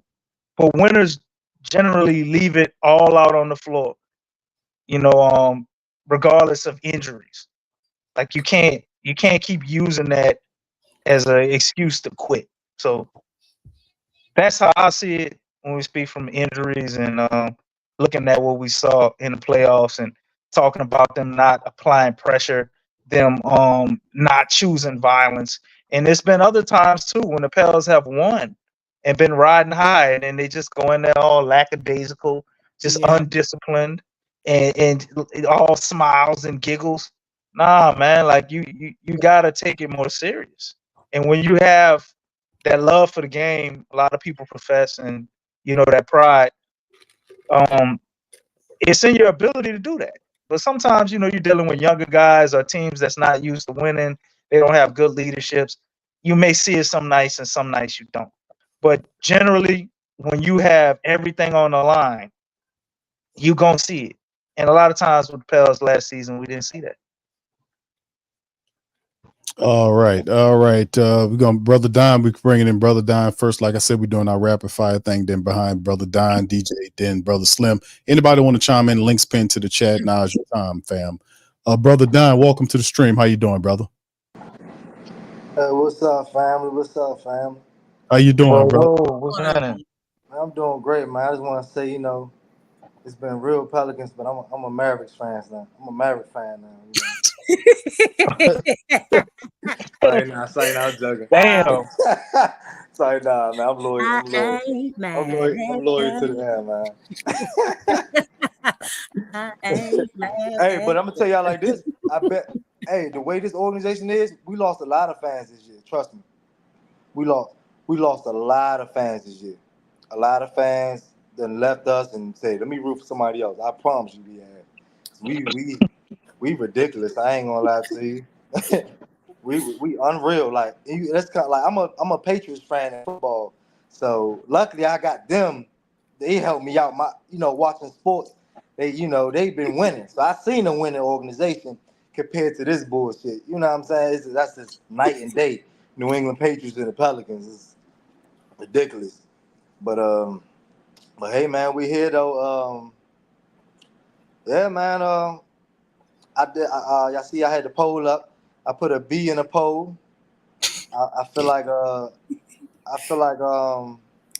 you were being it's not nice. not the perfect. Yeah, I mean, since the guys that we drafted, they're not terrible. They're not terrible. Now, is it exactly what we felt like overall what we needed or what we should have went for? Maybe not, especially with the first pick. But Lex, I remember I told you too. I said, hey, at least, I wanted to get a big that can move and that can defend. I said, at least, you know what I'm saying? But we want a big that can score, move, more versatile. I understand that. But at least, man, like you say, like Willie, defense first. If we're going to have that, have somebody that can do that. You know what I'm saying? Because we need the best players on the court. Jonas was a part of our best players, but we couldn't have him on the court because he couldn't perform to the standards of Willie Green. You know what I'm saying? So we need our best players on the floor. So I like Messi. Um, People was trying to compare him to Jackson Hayes, and I can see why they would think that, but he's definitely he has different intangibles and things like I see like the details of the he wants to get better. Um, like y'all was talking about, I was listening. Y'all was saying how he improved his free throws and things like that. Um, his ethic, he has a look like he has good ethic and stuff like that. Jackson Hayes. That wasn't things that talked about when talking about Jackson Hayes. Um, and also they said he from Cameroon. Is he? That's where he's from, Yes, right? that's right. He's from Cameroon. And hey, shit, they say Joel Embiid, Pascal Siakam. I said that's good history for me. I said okay. Got a little bit of that in his blood. Um, so that's important to have people here. Like I say, we are a weird organization, so we need people here that's going to initiate things.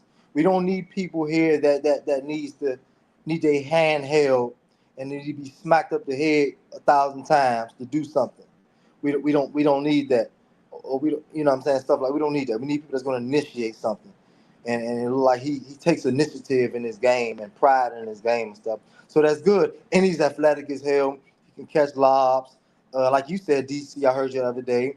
When Steven Adams was here, it wasn't that bad. You know what I'm saying? It wasn't that bad with Steven Adams here. Um, it still worked with Zion. Of course, like I said, we still want to spread the floor a little bit better. That'll help out even more. To have a combination of a big that can spread the floor and defend and, switch or die, Big Q. Like a big that can do that. So man, I'm not. I gave him a B on his grade individually. Him as a prospect for us for drafting him. And then the Reeves. I like the Reeves. I like the Reeves. Did anybody? I didn't hear y'all talk about Reeves. Did y'all not like it? Lex, did you like it, Lex? Where the Reeves go? Be quiet. Be quiet. You be quiet. You knew what you was asking me, man. You knew what you was asking me. You knew So you what you don't was like asking it? me. DC, do you like it, DC? I love the Reeves pick, man. I, I love it too. I What I was about just you? happy they went and got somebody that could have value in the second round. Just knowing the track record of the Pels being able to kind of hit on some of the lower guys in the Yeah, bottom of the draft, I thought it facts. was a good idea to take a swing. Facts. What about you, Big Q? You like that? I like it, bro. I I like like it it. too. Yeah, he's instant offense, bro. We Yeah, just we got to get him in facts. there. Facts. And then it surprised me. I didn't know who the hell knew he was leading the team in scoring? Yeah, yeah, I Who the know. Isn't that I'm crazy? thinking, Yeah, that's crazy. man, I'm thinking like, okay, it's Shepard and Dillingham. No, it's this guy Reeves. It's And Reeves. the dude shooting 45% from the three. And the last time we drafted somebody, well, two dudes that shot high percentage in three, they continue that in the league, and Trey Murphy and Hawkins. So hopefully, man, he can do that too. Um, and yeah, man, I like that. We'll see if we can utilize him or if we can fit in. Um, but I was definitely impressed with that, man. So that's why I gave it a B. I wouldn't say B plus, but just give it a flat out B. And yeah, we'll see. We're gonna have a lot of undrafted free agents too. Yep. I'm hoping we can get somebody that we don't know that can really stretch the floor and can move kind of what we wanted, but just an underrated guy that can it's a little athletic. So maybe it is somebody out there that we don't know yet that can pop up. Um, So I'm hoping for that. So we'll see how that goes. Summer league, we normally find some people in summer league, uh, but we just can't be signing anybody. No more, just people that we ain't gonna use like Jameson, Lex or Markovich, and we need people that You are we so know funny. that we know that what I'm saying, man, they can ball, man, and can initiate, what I'm saying, the details of the game, initiate the effort, initiate wanting to get better, initiate something, man. We need people that got some balls up in this motherfucker, man. We need people that ain't scared, dog. We need. I know you should be happy to be in that moment to finally make it, dog. But who ready to really initiate something? Initiate a new energy in the locker room, man. Be a difference maker. Come in there, play your role. This league is filled up with players that's playing certain roles. Come in there with that Patrick Beverly shit. Play that role. Come in there with that. Be a dog. You know what I'm saying? But at the same time, we got to get those players. They got to be granted. They gotta also be granted Did to you just hear what you said? I'm there with like Patrick Beverly. Of course, we gotta get those guys up in Yeah, there. we gotta go get We them. listening, Don. We But listening. man, so yeah, like as far as that goes, and also I heard the Griffin conference, and I just hope that we trade and BI. I want us to still trade BI. That's what I hope we're still trading BI. What? It Look, don't sounded, get all soft just because he said he wants to stay here. yeah, no, it sounded like he was just being like, like he kind of sounded like the typical GM or player staff on the team or whatever, because they don't just flat out say, yeah, we're trying to move somebody. They always yeah, well, you still value, he's a good guy, we value him here, but they still gonna ship you off. So that sounded like what that was a little bit, but a little bit also sounded like, dang, I don't know, can you ship them off? Like you said, Big Q, you look a little nervous. Yeah, he did. Yeah, he did. So man, I just hope we can. I'm just excited for something new, but I just want to see something new.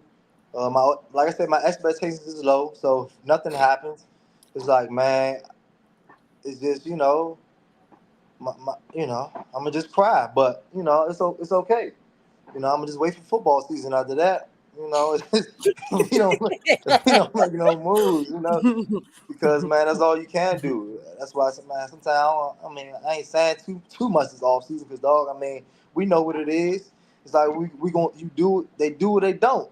So it's like, man, like we gonna wait and see. I'm just hoping, what I'm saying, that we can make a move, but dog, man, who knows, man? We gonna wait and see.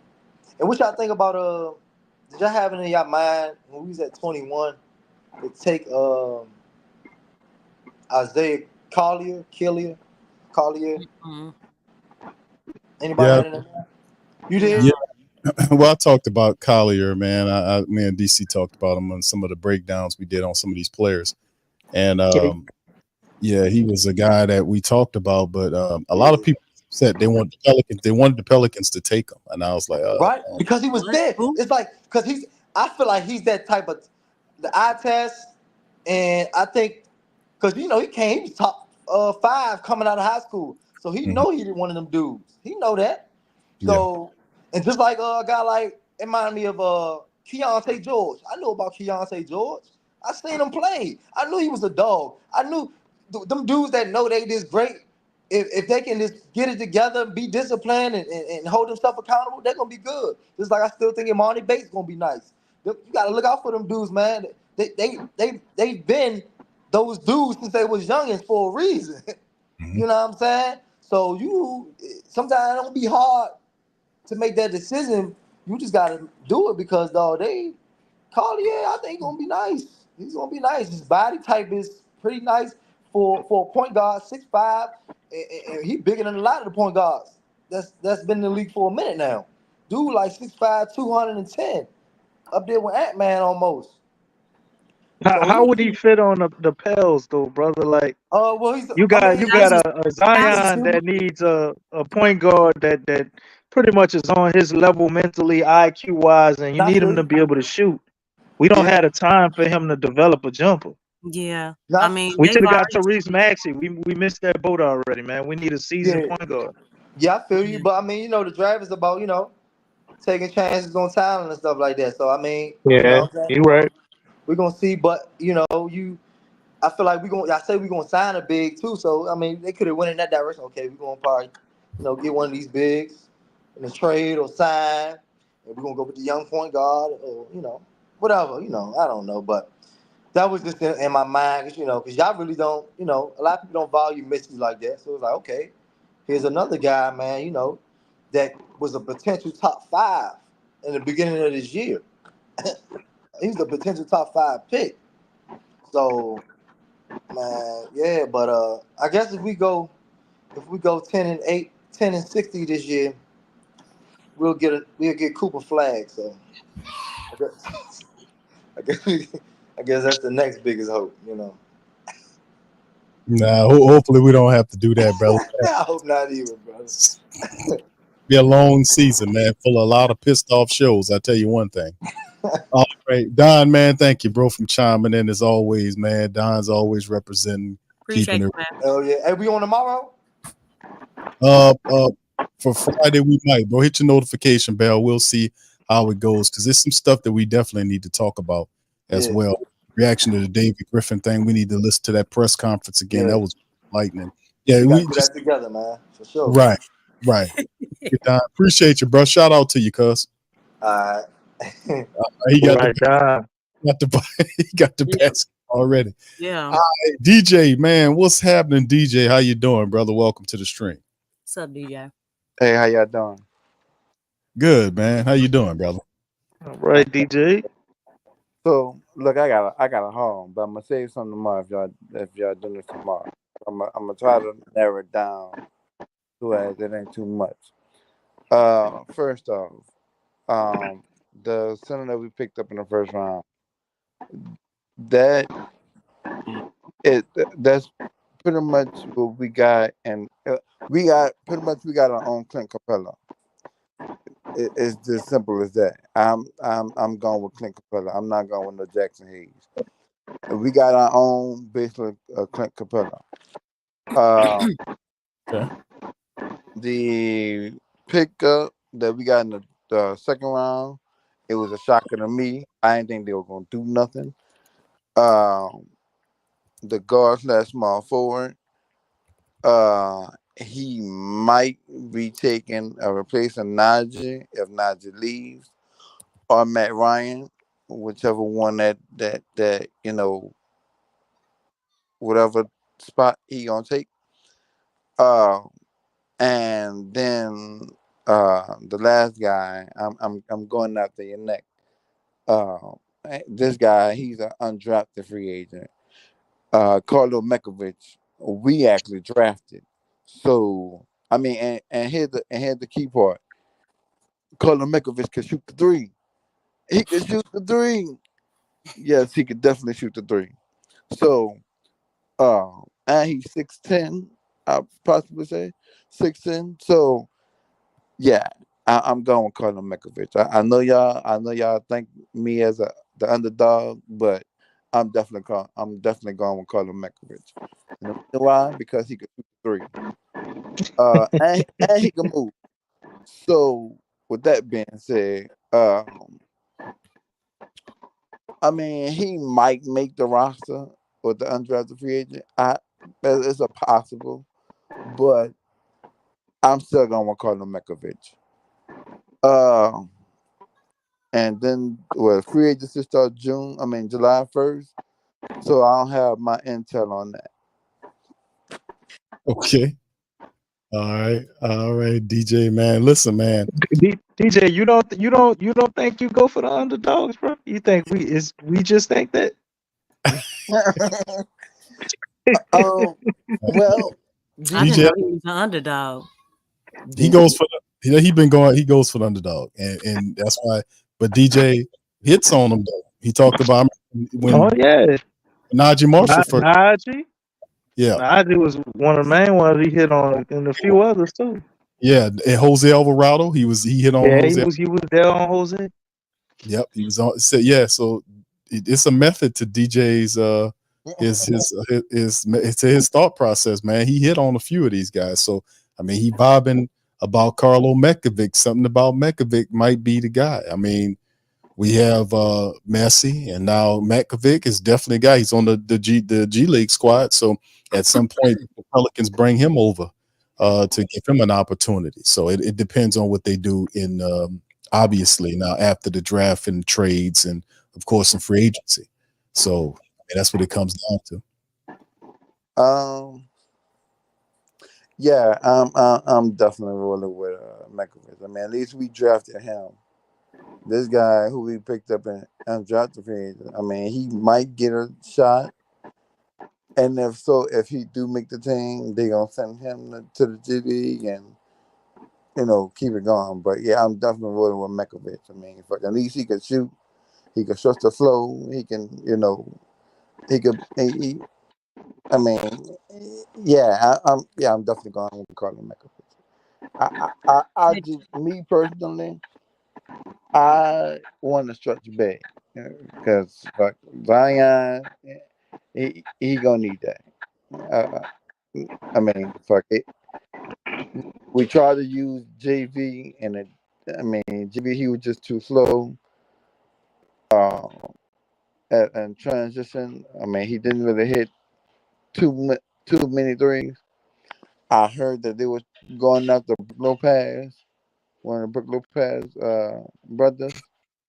Uh, so we'll see. We'll definitely see. But at that man, I want to touch big. I mean, the league is kind of changing. I mean, you might have a few of the centers that's in the league that is like in the paint, barely in the paint. But if you can't shoot, is out the league right now. The league is changing to stretch bigs. We need to stretch bigs. I don't care if you re-sign Jonas and have him in a minimum deal. I need a stretch big. I'm sorry. I got a question for you, DJ. What's up? Who's the head coach of this team?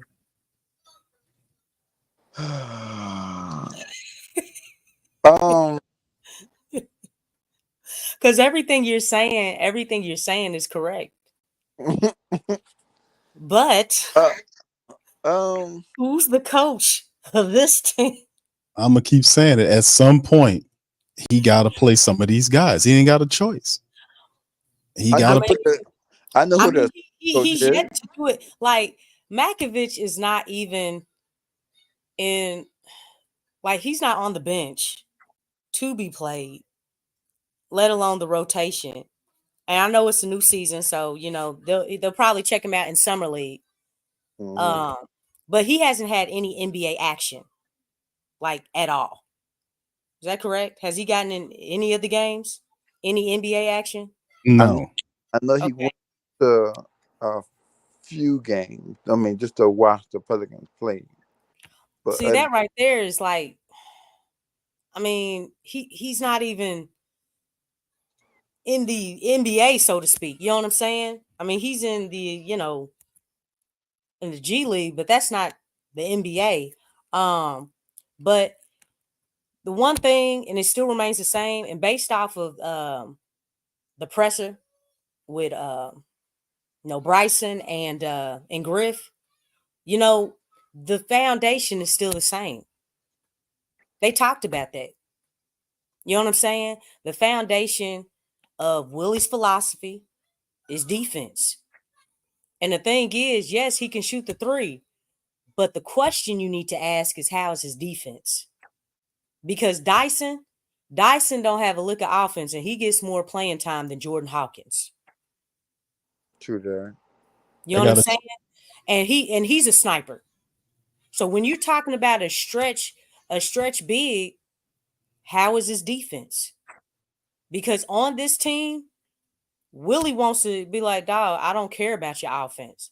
He doesn't value offense like he's supposed to value it. And that's all I'm saying. I'm not negating what you're saying, because what you're saying is right. That's how the game is changing. These shooters are getting paid. The stretch bigs playing multiple positions is what's hot right now. But the Pelicans have a coach that's not with that trend. He believes the defense will create the offense instead of the other way around, or a combination of both. I mean, defense does create offense, but it's a combination of different things. But he's solely on, we get our offense from the defense. And that's Well, his foundation. That's everything. I know who the assistant coach is, and that's James Borrego. So I, I mean, I don't know about Willie. I mean, Willie, he need to go stand and the food stand and sell food, or go to the door and sell tickets. I don't know, but in the meanwhile, like I said, I need a point guard that's gonna give. I need a flow general and point guard. We need a flow general, somebody like Rondo, uh, and point guard. Center, I need a short big. That's the bottom line. Uh, like I said, I know I had a haul, but I'm gonna save some for tomorrow. But that's just a little taste of what I had yesterday. But I'm gonna give this draft a C minus.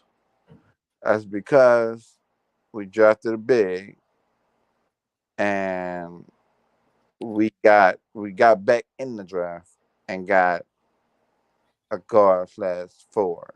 So I was being nice with the C minus.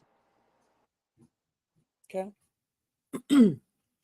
All right, DJ. Thank you, man, for chiming in. Thank you for being patient and waiting too, brother. Much love to you, bro. And we're gonna holler at you on the next one, bro. Thank you, man. Hey, if you want me to end the show, just have me back on. Yeah, pop back in, DJ. I got you. All right. Matter of fact, just stay where y'all, brother. Just stay right there. Just stay right there. I'm gonna bring Slim in. All right, brother Slim, man. How you doing, sir? Welcome on in the street, bro. How you doing tonight? What's up, Fly Nation? Can y'all hear me? Yes, sir. Loud. Yeah. Yes, What's sir. up, Slim? Yeah, we hear you, baby. Queen Lex, what's going on? GC, be safe driving, brother. Real talk, you've been doing a lot I'm of driving. driving, man. I'm driving, dog. Be safe, brother. He's doing cross country. Literally. But can I be real honest with y'all, Flock Nation? Real talk, just my personal opinion. Oh, I sure. really think the Pelicans already had a great team. I just think we got the wrong leadership and direction. You had JV. I think Queen Lexxah mentioned JV. How much we're gonna appreciate him when he's gone. Bi, he's already a star. He just came back from injury too quick. You got Herb Jones. You know who he is, best two-player guard in the league, whatever. Two-way player. I'm sorry, two-way player. My only issue with the Pelicans is, y'all, we need a point guard. That's just me personally. Willie Green, you know how he is. He compassionate with his stubbornness, and I don't like the draft pick, yo. I ain't gonna lie to y'all. I think we should have kept JV. I know you can't pay everybody. It is what it is, but we seriously need a point guard, and we need a true leader in this organization. But I think we don't have that. Listen to Dr. Octopus last night with his crony. It was like torture to me. It was just sickening, it was disgusting. And Gail Benson, she need to wake up, grab our pearls or something. Like, we need to get into the right direction. I love my pearls, but I don't see a bright future, y'all. What y'all think about that?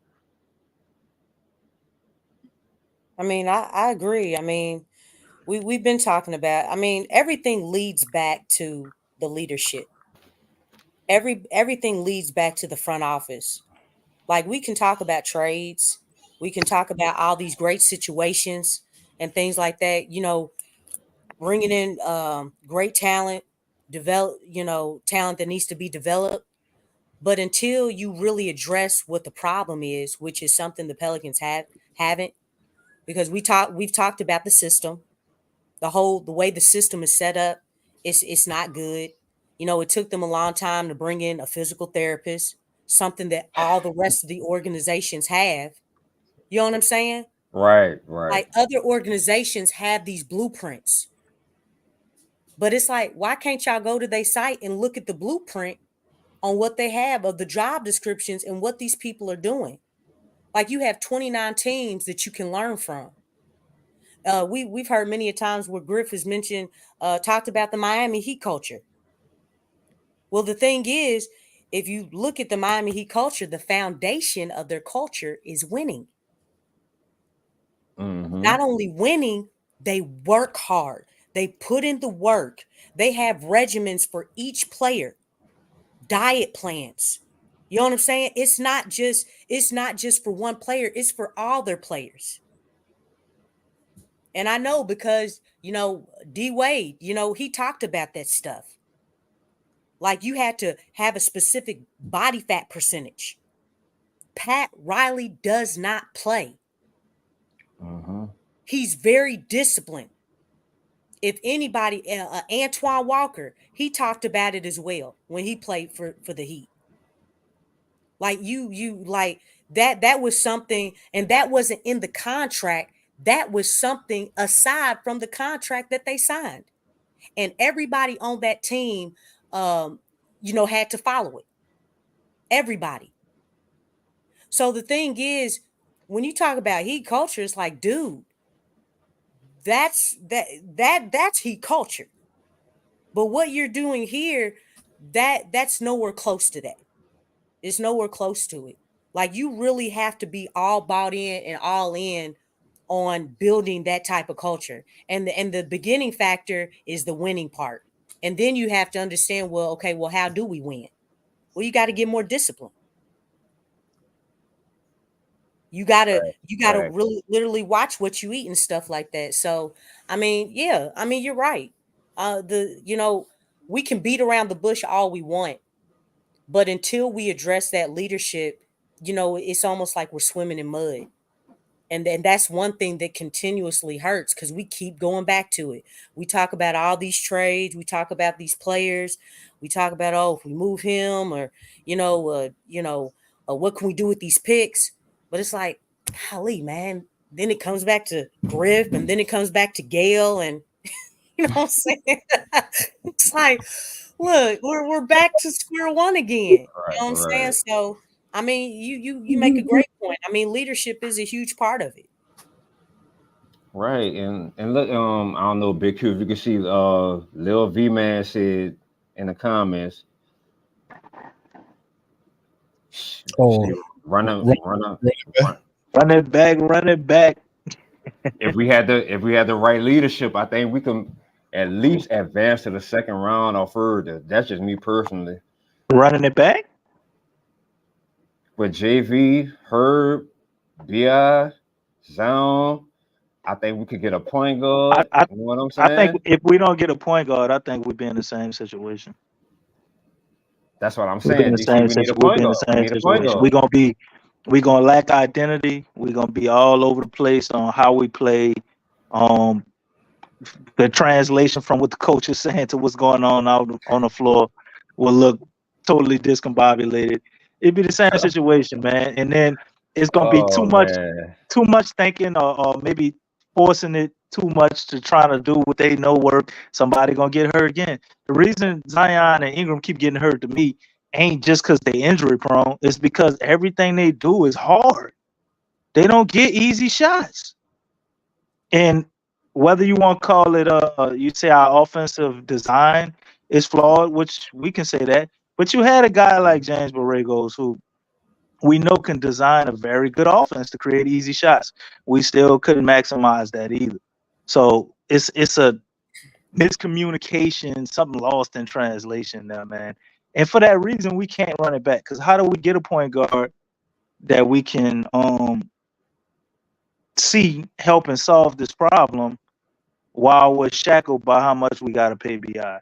I would love to keep BI, man, but at like $30 million a year, and that's less than what he's making now.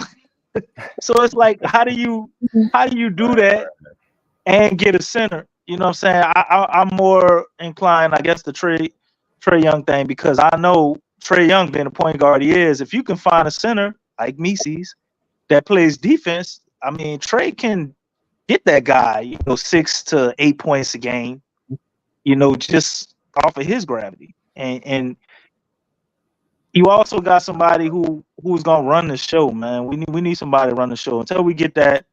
Zion gonna keep getting hurt, Bi keep getting hurt, and we'll lose games consistently that we should win, and we'll fumble away leads in the fourth quarter forever and ever until give me some eternity. hope in him, bro. Give me some hope in him, bro. Give me some Point hope guard, in him. bro.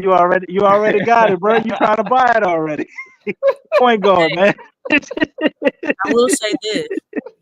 Giving Brandon that contract, first of all, it would be untradeable.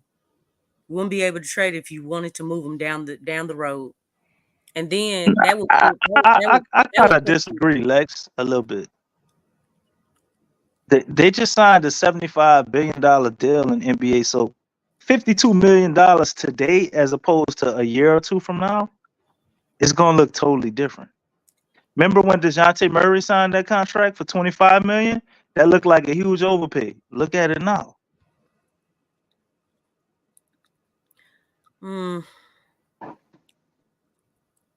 Yeah, I'm ready. I'm ready for something different. I'm ready for something different. I agree with that. I mean, look, let me tell you something, man. Like, Brandon and Zion do not play off of each other. I mean, when you look at other duos, they are the most weirdest duo I've ever seen. They're not a duo. They don't play off of each other for whatever reason. I know Brandon. I mean, Brandon didn't even like Point Zion. Henceforth, because Stan Van Gundy introduced the Point Zion. He got that dude fired. Everybody knows that. No, Brandon in his pressers, I mean, he was the one who was not buying in. You know what I'm saying? I mean, so it's like, at this point, I'm really not trying to hear, oh, I want to be here. I like what you're doing. Because that's what Griff said that Brandon said to him. Dude, it's like it took you a whole season to realize that you were the one who wasn't buying in. It wasn't Zion. It's like, I don't, he's the one who was, whining and crying, okay, not getting his way. That was him. So I'm looking at that and I'm like, dude, I don't feel like that's out of you. I still feel like it's there. The thing is that I think he knows going somewhere else, especially when you're talking about a contender.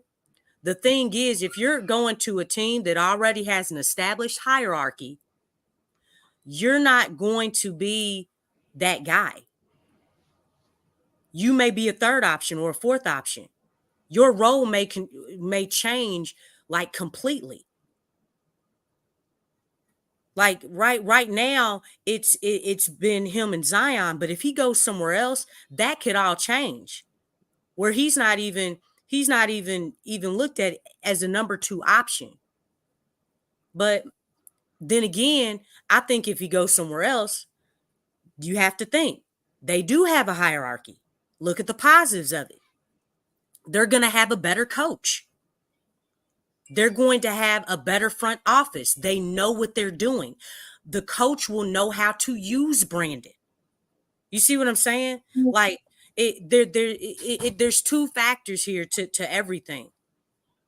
It may look like a negative, but at the same time, if he's used the correct way, I mean, that can change the whole complexity of his career. But, right now I'm not.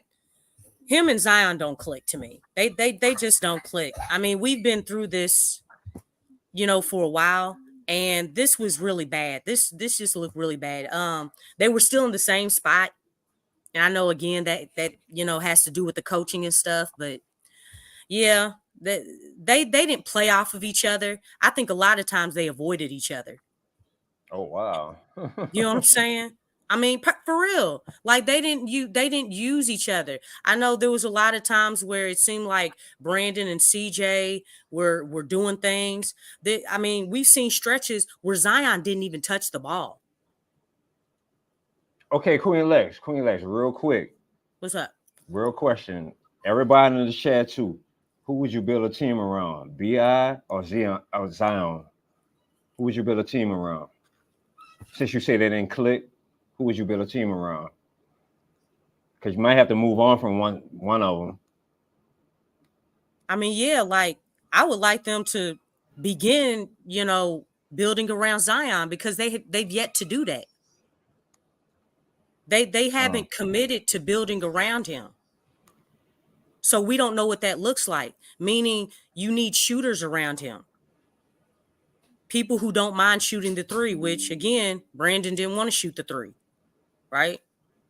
So, I mean, I think the times we've seen what we're going to get building around Brandon. We've seen when Zion was out.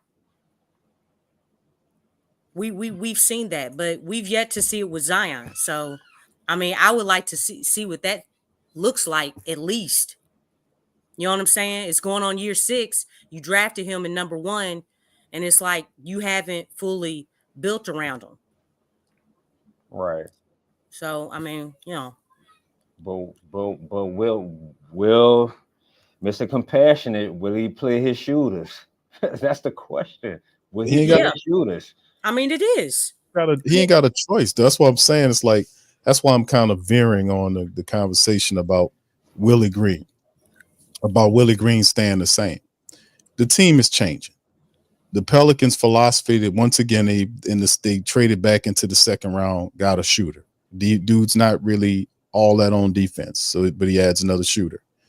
You got a big that can run, protect the rim, fight for offensive rebounds, very athletic, effort guy, high motor guy.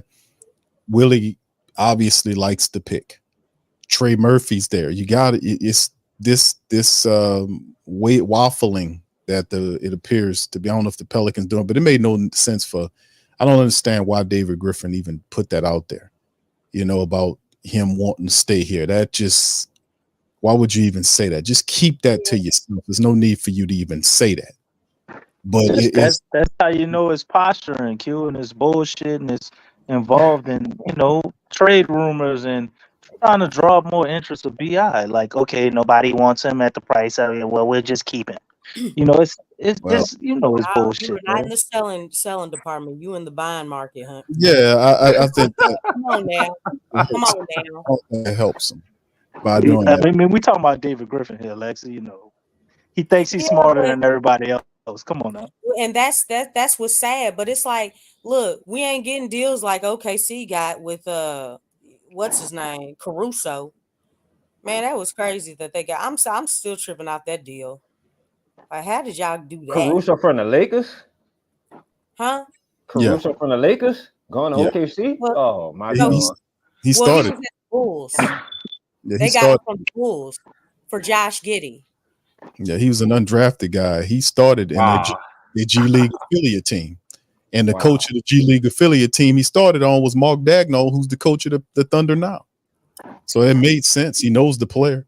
But the thing about Willie Green is everybody's anticipating Willie not changing. DC was talking to me today about that, man. Q, he hasn't showed us otherwise, Big Q. I'm just saying. 3 years, Q, he still don't know how to use the timeouts, bro. I mean, come on, man. Don't even know his challenges. Hey, Big Q, that ain't a big indication. You would think that would be the first area where you would look to improve as a young head coach, right? Like how to properly use your timeouts, right? No? And you know what's funny, y'all? I'm gonna be honest with y'all. I watched the Boston Celtics, and you know something? I'm gonna admit something. I'm older. I'm 40 years old. This dude 35 years old and won a championship. Just that quick. This dude 35 years old and won a chip already. Well, that was a good team. He inherited by a screw up and trying to have Ime Udoka. Yeah, Ime Udoka. Yeah. Ime really set a precedence. You know what I'm saying, with that team, but before he left. History, he passes history. What? What was that? Yeah, what was that? ESPN on my phone. I'm sorry. DC, you still driving, brother? I think I'm DC still still driving. driving. I'm still Oh, driving. he's going cross country. He gonna be on the road for hours. On the road again. DC and PPR on the road again. I'm we're gonna get ready to kind of cut it out at fam. Look, I like to thank everybody for joining the stream. I'm just gonna leave y'all with this on the Willie Green thing. I do anticipate Willie Green to make some changes because his roster is making changes. You can't do the same dumb stuff you did last year, and he's going into his 4th season. So you got to expect these people. You got to expect these people to make changes, bro. They got to improve. That's the only way this team is going to get to the next level. Willie Green has to sit down, and he has to look at everything that he needs to do to improve as a coach. This is what they're supposed to do in the offseason. How could they be better as a team? So that's what I'm expecting them to do. Now, if that doesn't happen, then he'll be ushered and showed the door. Because listen, what he did with the 49 wins that just got washed over because of the horrible playoff performance by the Pelicans, and not so much of the players that were hurt, it was the way the Pelicans went down with no heart, no guts, no nothing. I mean, you could have gave them playoff tickets away. They were basically giving them away. Nobody wanted to go see that, man. That's not how you perform. So that's what I'm saying about the whole squad. He has to change going forward. 49 wins, tied for second in the franchise history. All it does is set the floor a lot higher. So he got a younger team coming here that he'll have to match them 49 wins in a difficult Southwest division, in a difficult Western Conference. So it all changes and it all escalating and going higher. He has to do that. I don't think Willie's a stupid man. I think Willie's a stubborn man. But at some point, that stubbornness has a line where you're gonna have to give up and start adjusting if you won't stay a coach in this here NBA. Because these guys ain't gonna keep protecting you to go out there. 49 wins last year by the Pelicans. All they do is set the floor higher for Willie Green with a younger team. He has to play his young guns. He has no choice. So when it comes down to David Griffin, they got to get together and they got to get him the right piece to help this team get better than what they were last year. It's going to be a very interesting offseason and into the year for the Pelicans. And David Griffin, the way he looked at that press conference, I don't know, but something's awry. We'll see what goes on, fam. We'll see what happens, man. We'll sit here and monitor it, man, big time. But they got to get BI out of here. They got to get CJ out of here. And they got to pair Zion with people that's going to help him take the team to the next level. There ain't no ifs, ands, or buts about that. So, I mean, y'all, quick thoughts from y'all, and then we'll end the stream, man. Thank everybody for listening today. Lex DC, y'all want to chime in? Slim? You go ahead and go first, Lex. I'm gonna let Slim go. Okay. All right. Okay. All right. I'll go first. Queen Lex, DC, forgive me. Go Pels, man. Was that good? You gotta Oh, work were on you it. trying to do a Jamaican You accent? gotta work on it, brother. Oh, I'm stricken man, nuance. I was waiting for the punchline. I'm sorry. I'm trying, y'all. Then I rewound it and I was like, think- he was trying to do that. I gotta work on that, y'all. Show I'm him not how it's Jamaican. done, Lex. Yeah, sure. I'm You stricken show 'em New how Orleans. Well, I mean, we found Lex on the island too. You know what I'm saying? Yeah. Thank you, DC. I thank you. Appreciate you so much. So much. And I appreciate you for trying Slim. My brother Slim from the South. You're welcome. Let's I gotta go, work baby. on it. I gotta work on it. I'm stricken New Go Orleans. Pels, man. There you go. Come on, DC. Come on, Big Q. Come on, you got to get into this. I can't. I just laugh at From DC. your chest. You just got to do it and stop trying. No Okay. train. You need to stop trying. I tried. That's DC real voice he did right there. Y'all think it's a game. From That's your like chest. Come on, you gotta do it from the diaphragm. That's how DC talks for real, y'all. He got y'all all fooled. He speak English. That's how he talk. One love, man. One love, my Try, brother. man. Oh my God. Try, man. Go ahead, DC. How you do? I gotta work on mine. Go Pels, man.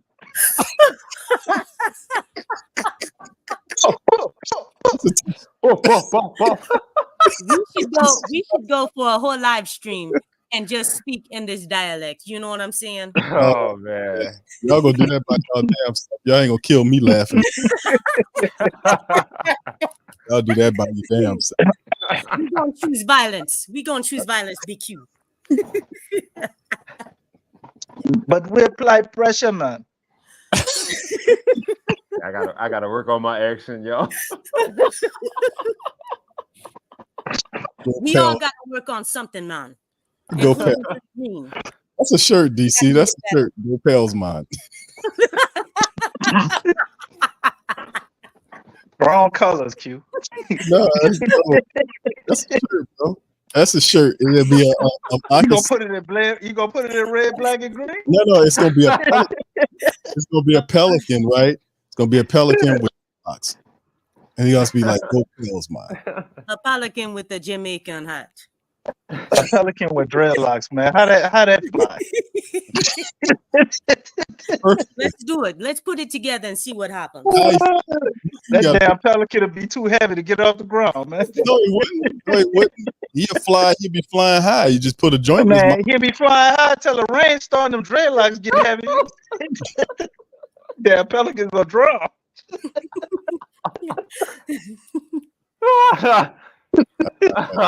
I'm telling you, the whole live stream speaking this dialect is gonna be so dope. Go Pels, man. Go Pels, man. I gotta work on mine, yo. I gotta work on mine. Go Pels, man. On the DC, but you gotta do it from your soul, from your spirit. From your what? From my what? Queen Lex, what? From my what? Spirit. My soul, from my from your spirit. Spirit. From my spirit? I can't do it. I think I gotta work on mine, yo. Mind, body, and soul. Mind, body, and soul. It's DC been training Lex. What? Training Lex. He got it down. Don't worry about it. Come on, take it, DC. Good. Cause every little thing. I'm still stuck on the spirit. All right, man. Let's Right. let's get out of here, man. Hey, listen, I'd like to thank everybody for post-game report, man. Look, thank y'all, man. Feel free to hit the like button, hit the subscribe button, family. If you're not subscribers, we have fun over here, man. Pelicans got a lot of work to do, man. Listen, we'll be back maybe tomorrow or Saturday. Y'all hit the notification bells as well, and perhaps we'll open up the show. We gonna phone lines again on the next stream. If it's not Friday, it'll be Saturday. We'll figure it out, fam. We'll get it together. But listen, man, the draft, I gave it a B. A lot of family members were happy with it. Slim, not so much. But outside of that, man, we moving into the off season. Pelicans have to make a move on BI, man. All of this stuff will be twisting and turning, and we'll get some direction of where the Pelicans or what they're trying to do is they try to reshape the core correctly around Zion Williamson. So I'd like to salute all you guys and thank y'all for joining in on the stream tonight. DJ, are you still there, sir? Yes, I'm still here. All right. Floor is yours, friend. If anybody talk about our Pelicans, you tell them in a Jamaican accent, to get the flock out of here and go flock yourself. From your spirit. Yeah, but you gotta do it in the Jamaican accent. Like Come on, man. do it all the day. With me, Betty. Comes up to your Pelicans. There you go, your Pelicans. Yeah, I definitely got to work on my accent. Oh my God. All right, we out of here, y'all. We're gonna holler at y'all on the next one, man. Much love, Pels, man. Peace. Show us the edge. The chip on the shoulders, the fight and the passion that comes from within. Whoa.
it shall be done. Show me the edge, yeah, yeah, yeah.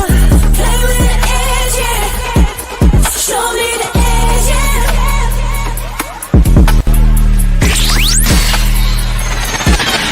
You're listening to the Pelicans postgame report on the PRO Media Network for all things Pelicans.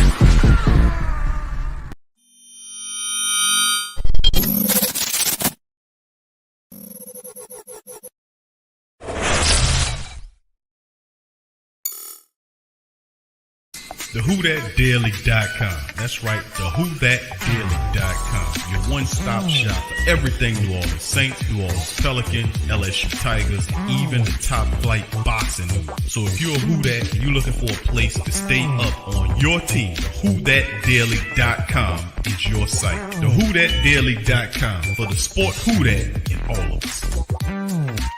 That's right, the Pro Shop is the platform store where you can go and buy all the latest merch to support the platform. Available at the Pro Shops, we have dozens of hundreds of products available for you and your family. Unisex tees for men and women, hoodies and sweatshirts, tank tops, kids and baby items, long sleeve tees, mugs, pillows, wall art, bath bedding, face masks, phone cases, stickers, bags, fanny packs, socks, hats, and many other items. Please feel free to check out the Pro Shops. The link is in the description section below. And remember, it helps the platform continue to grow. Check out the Pro Shop and Who That too.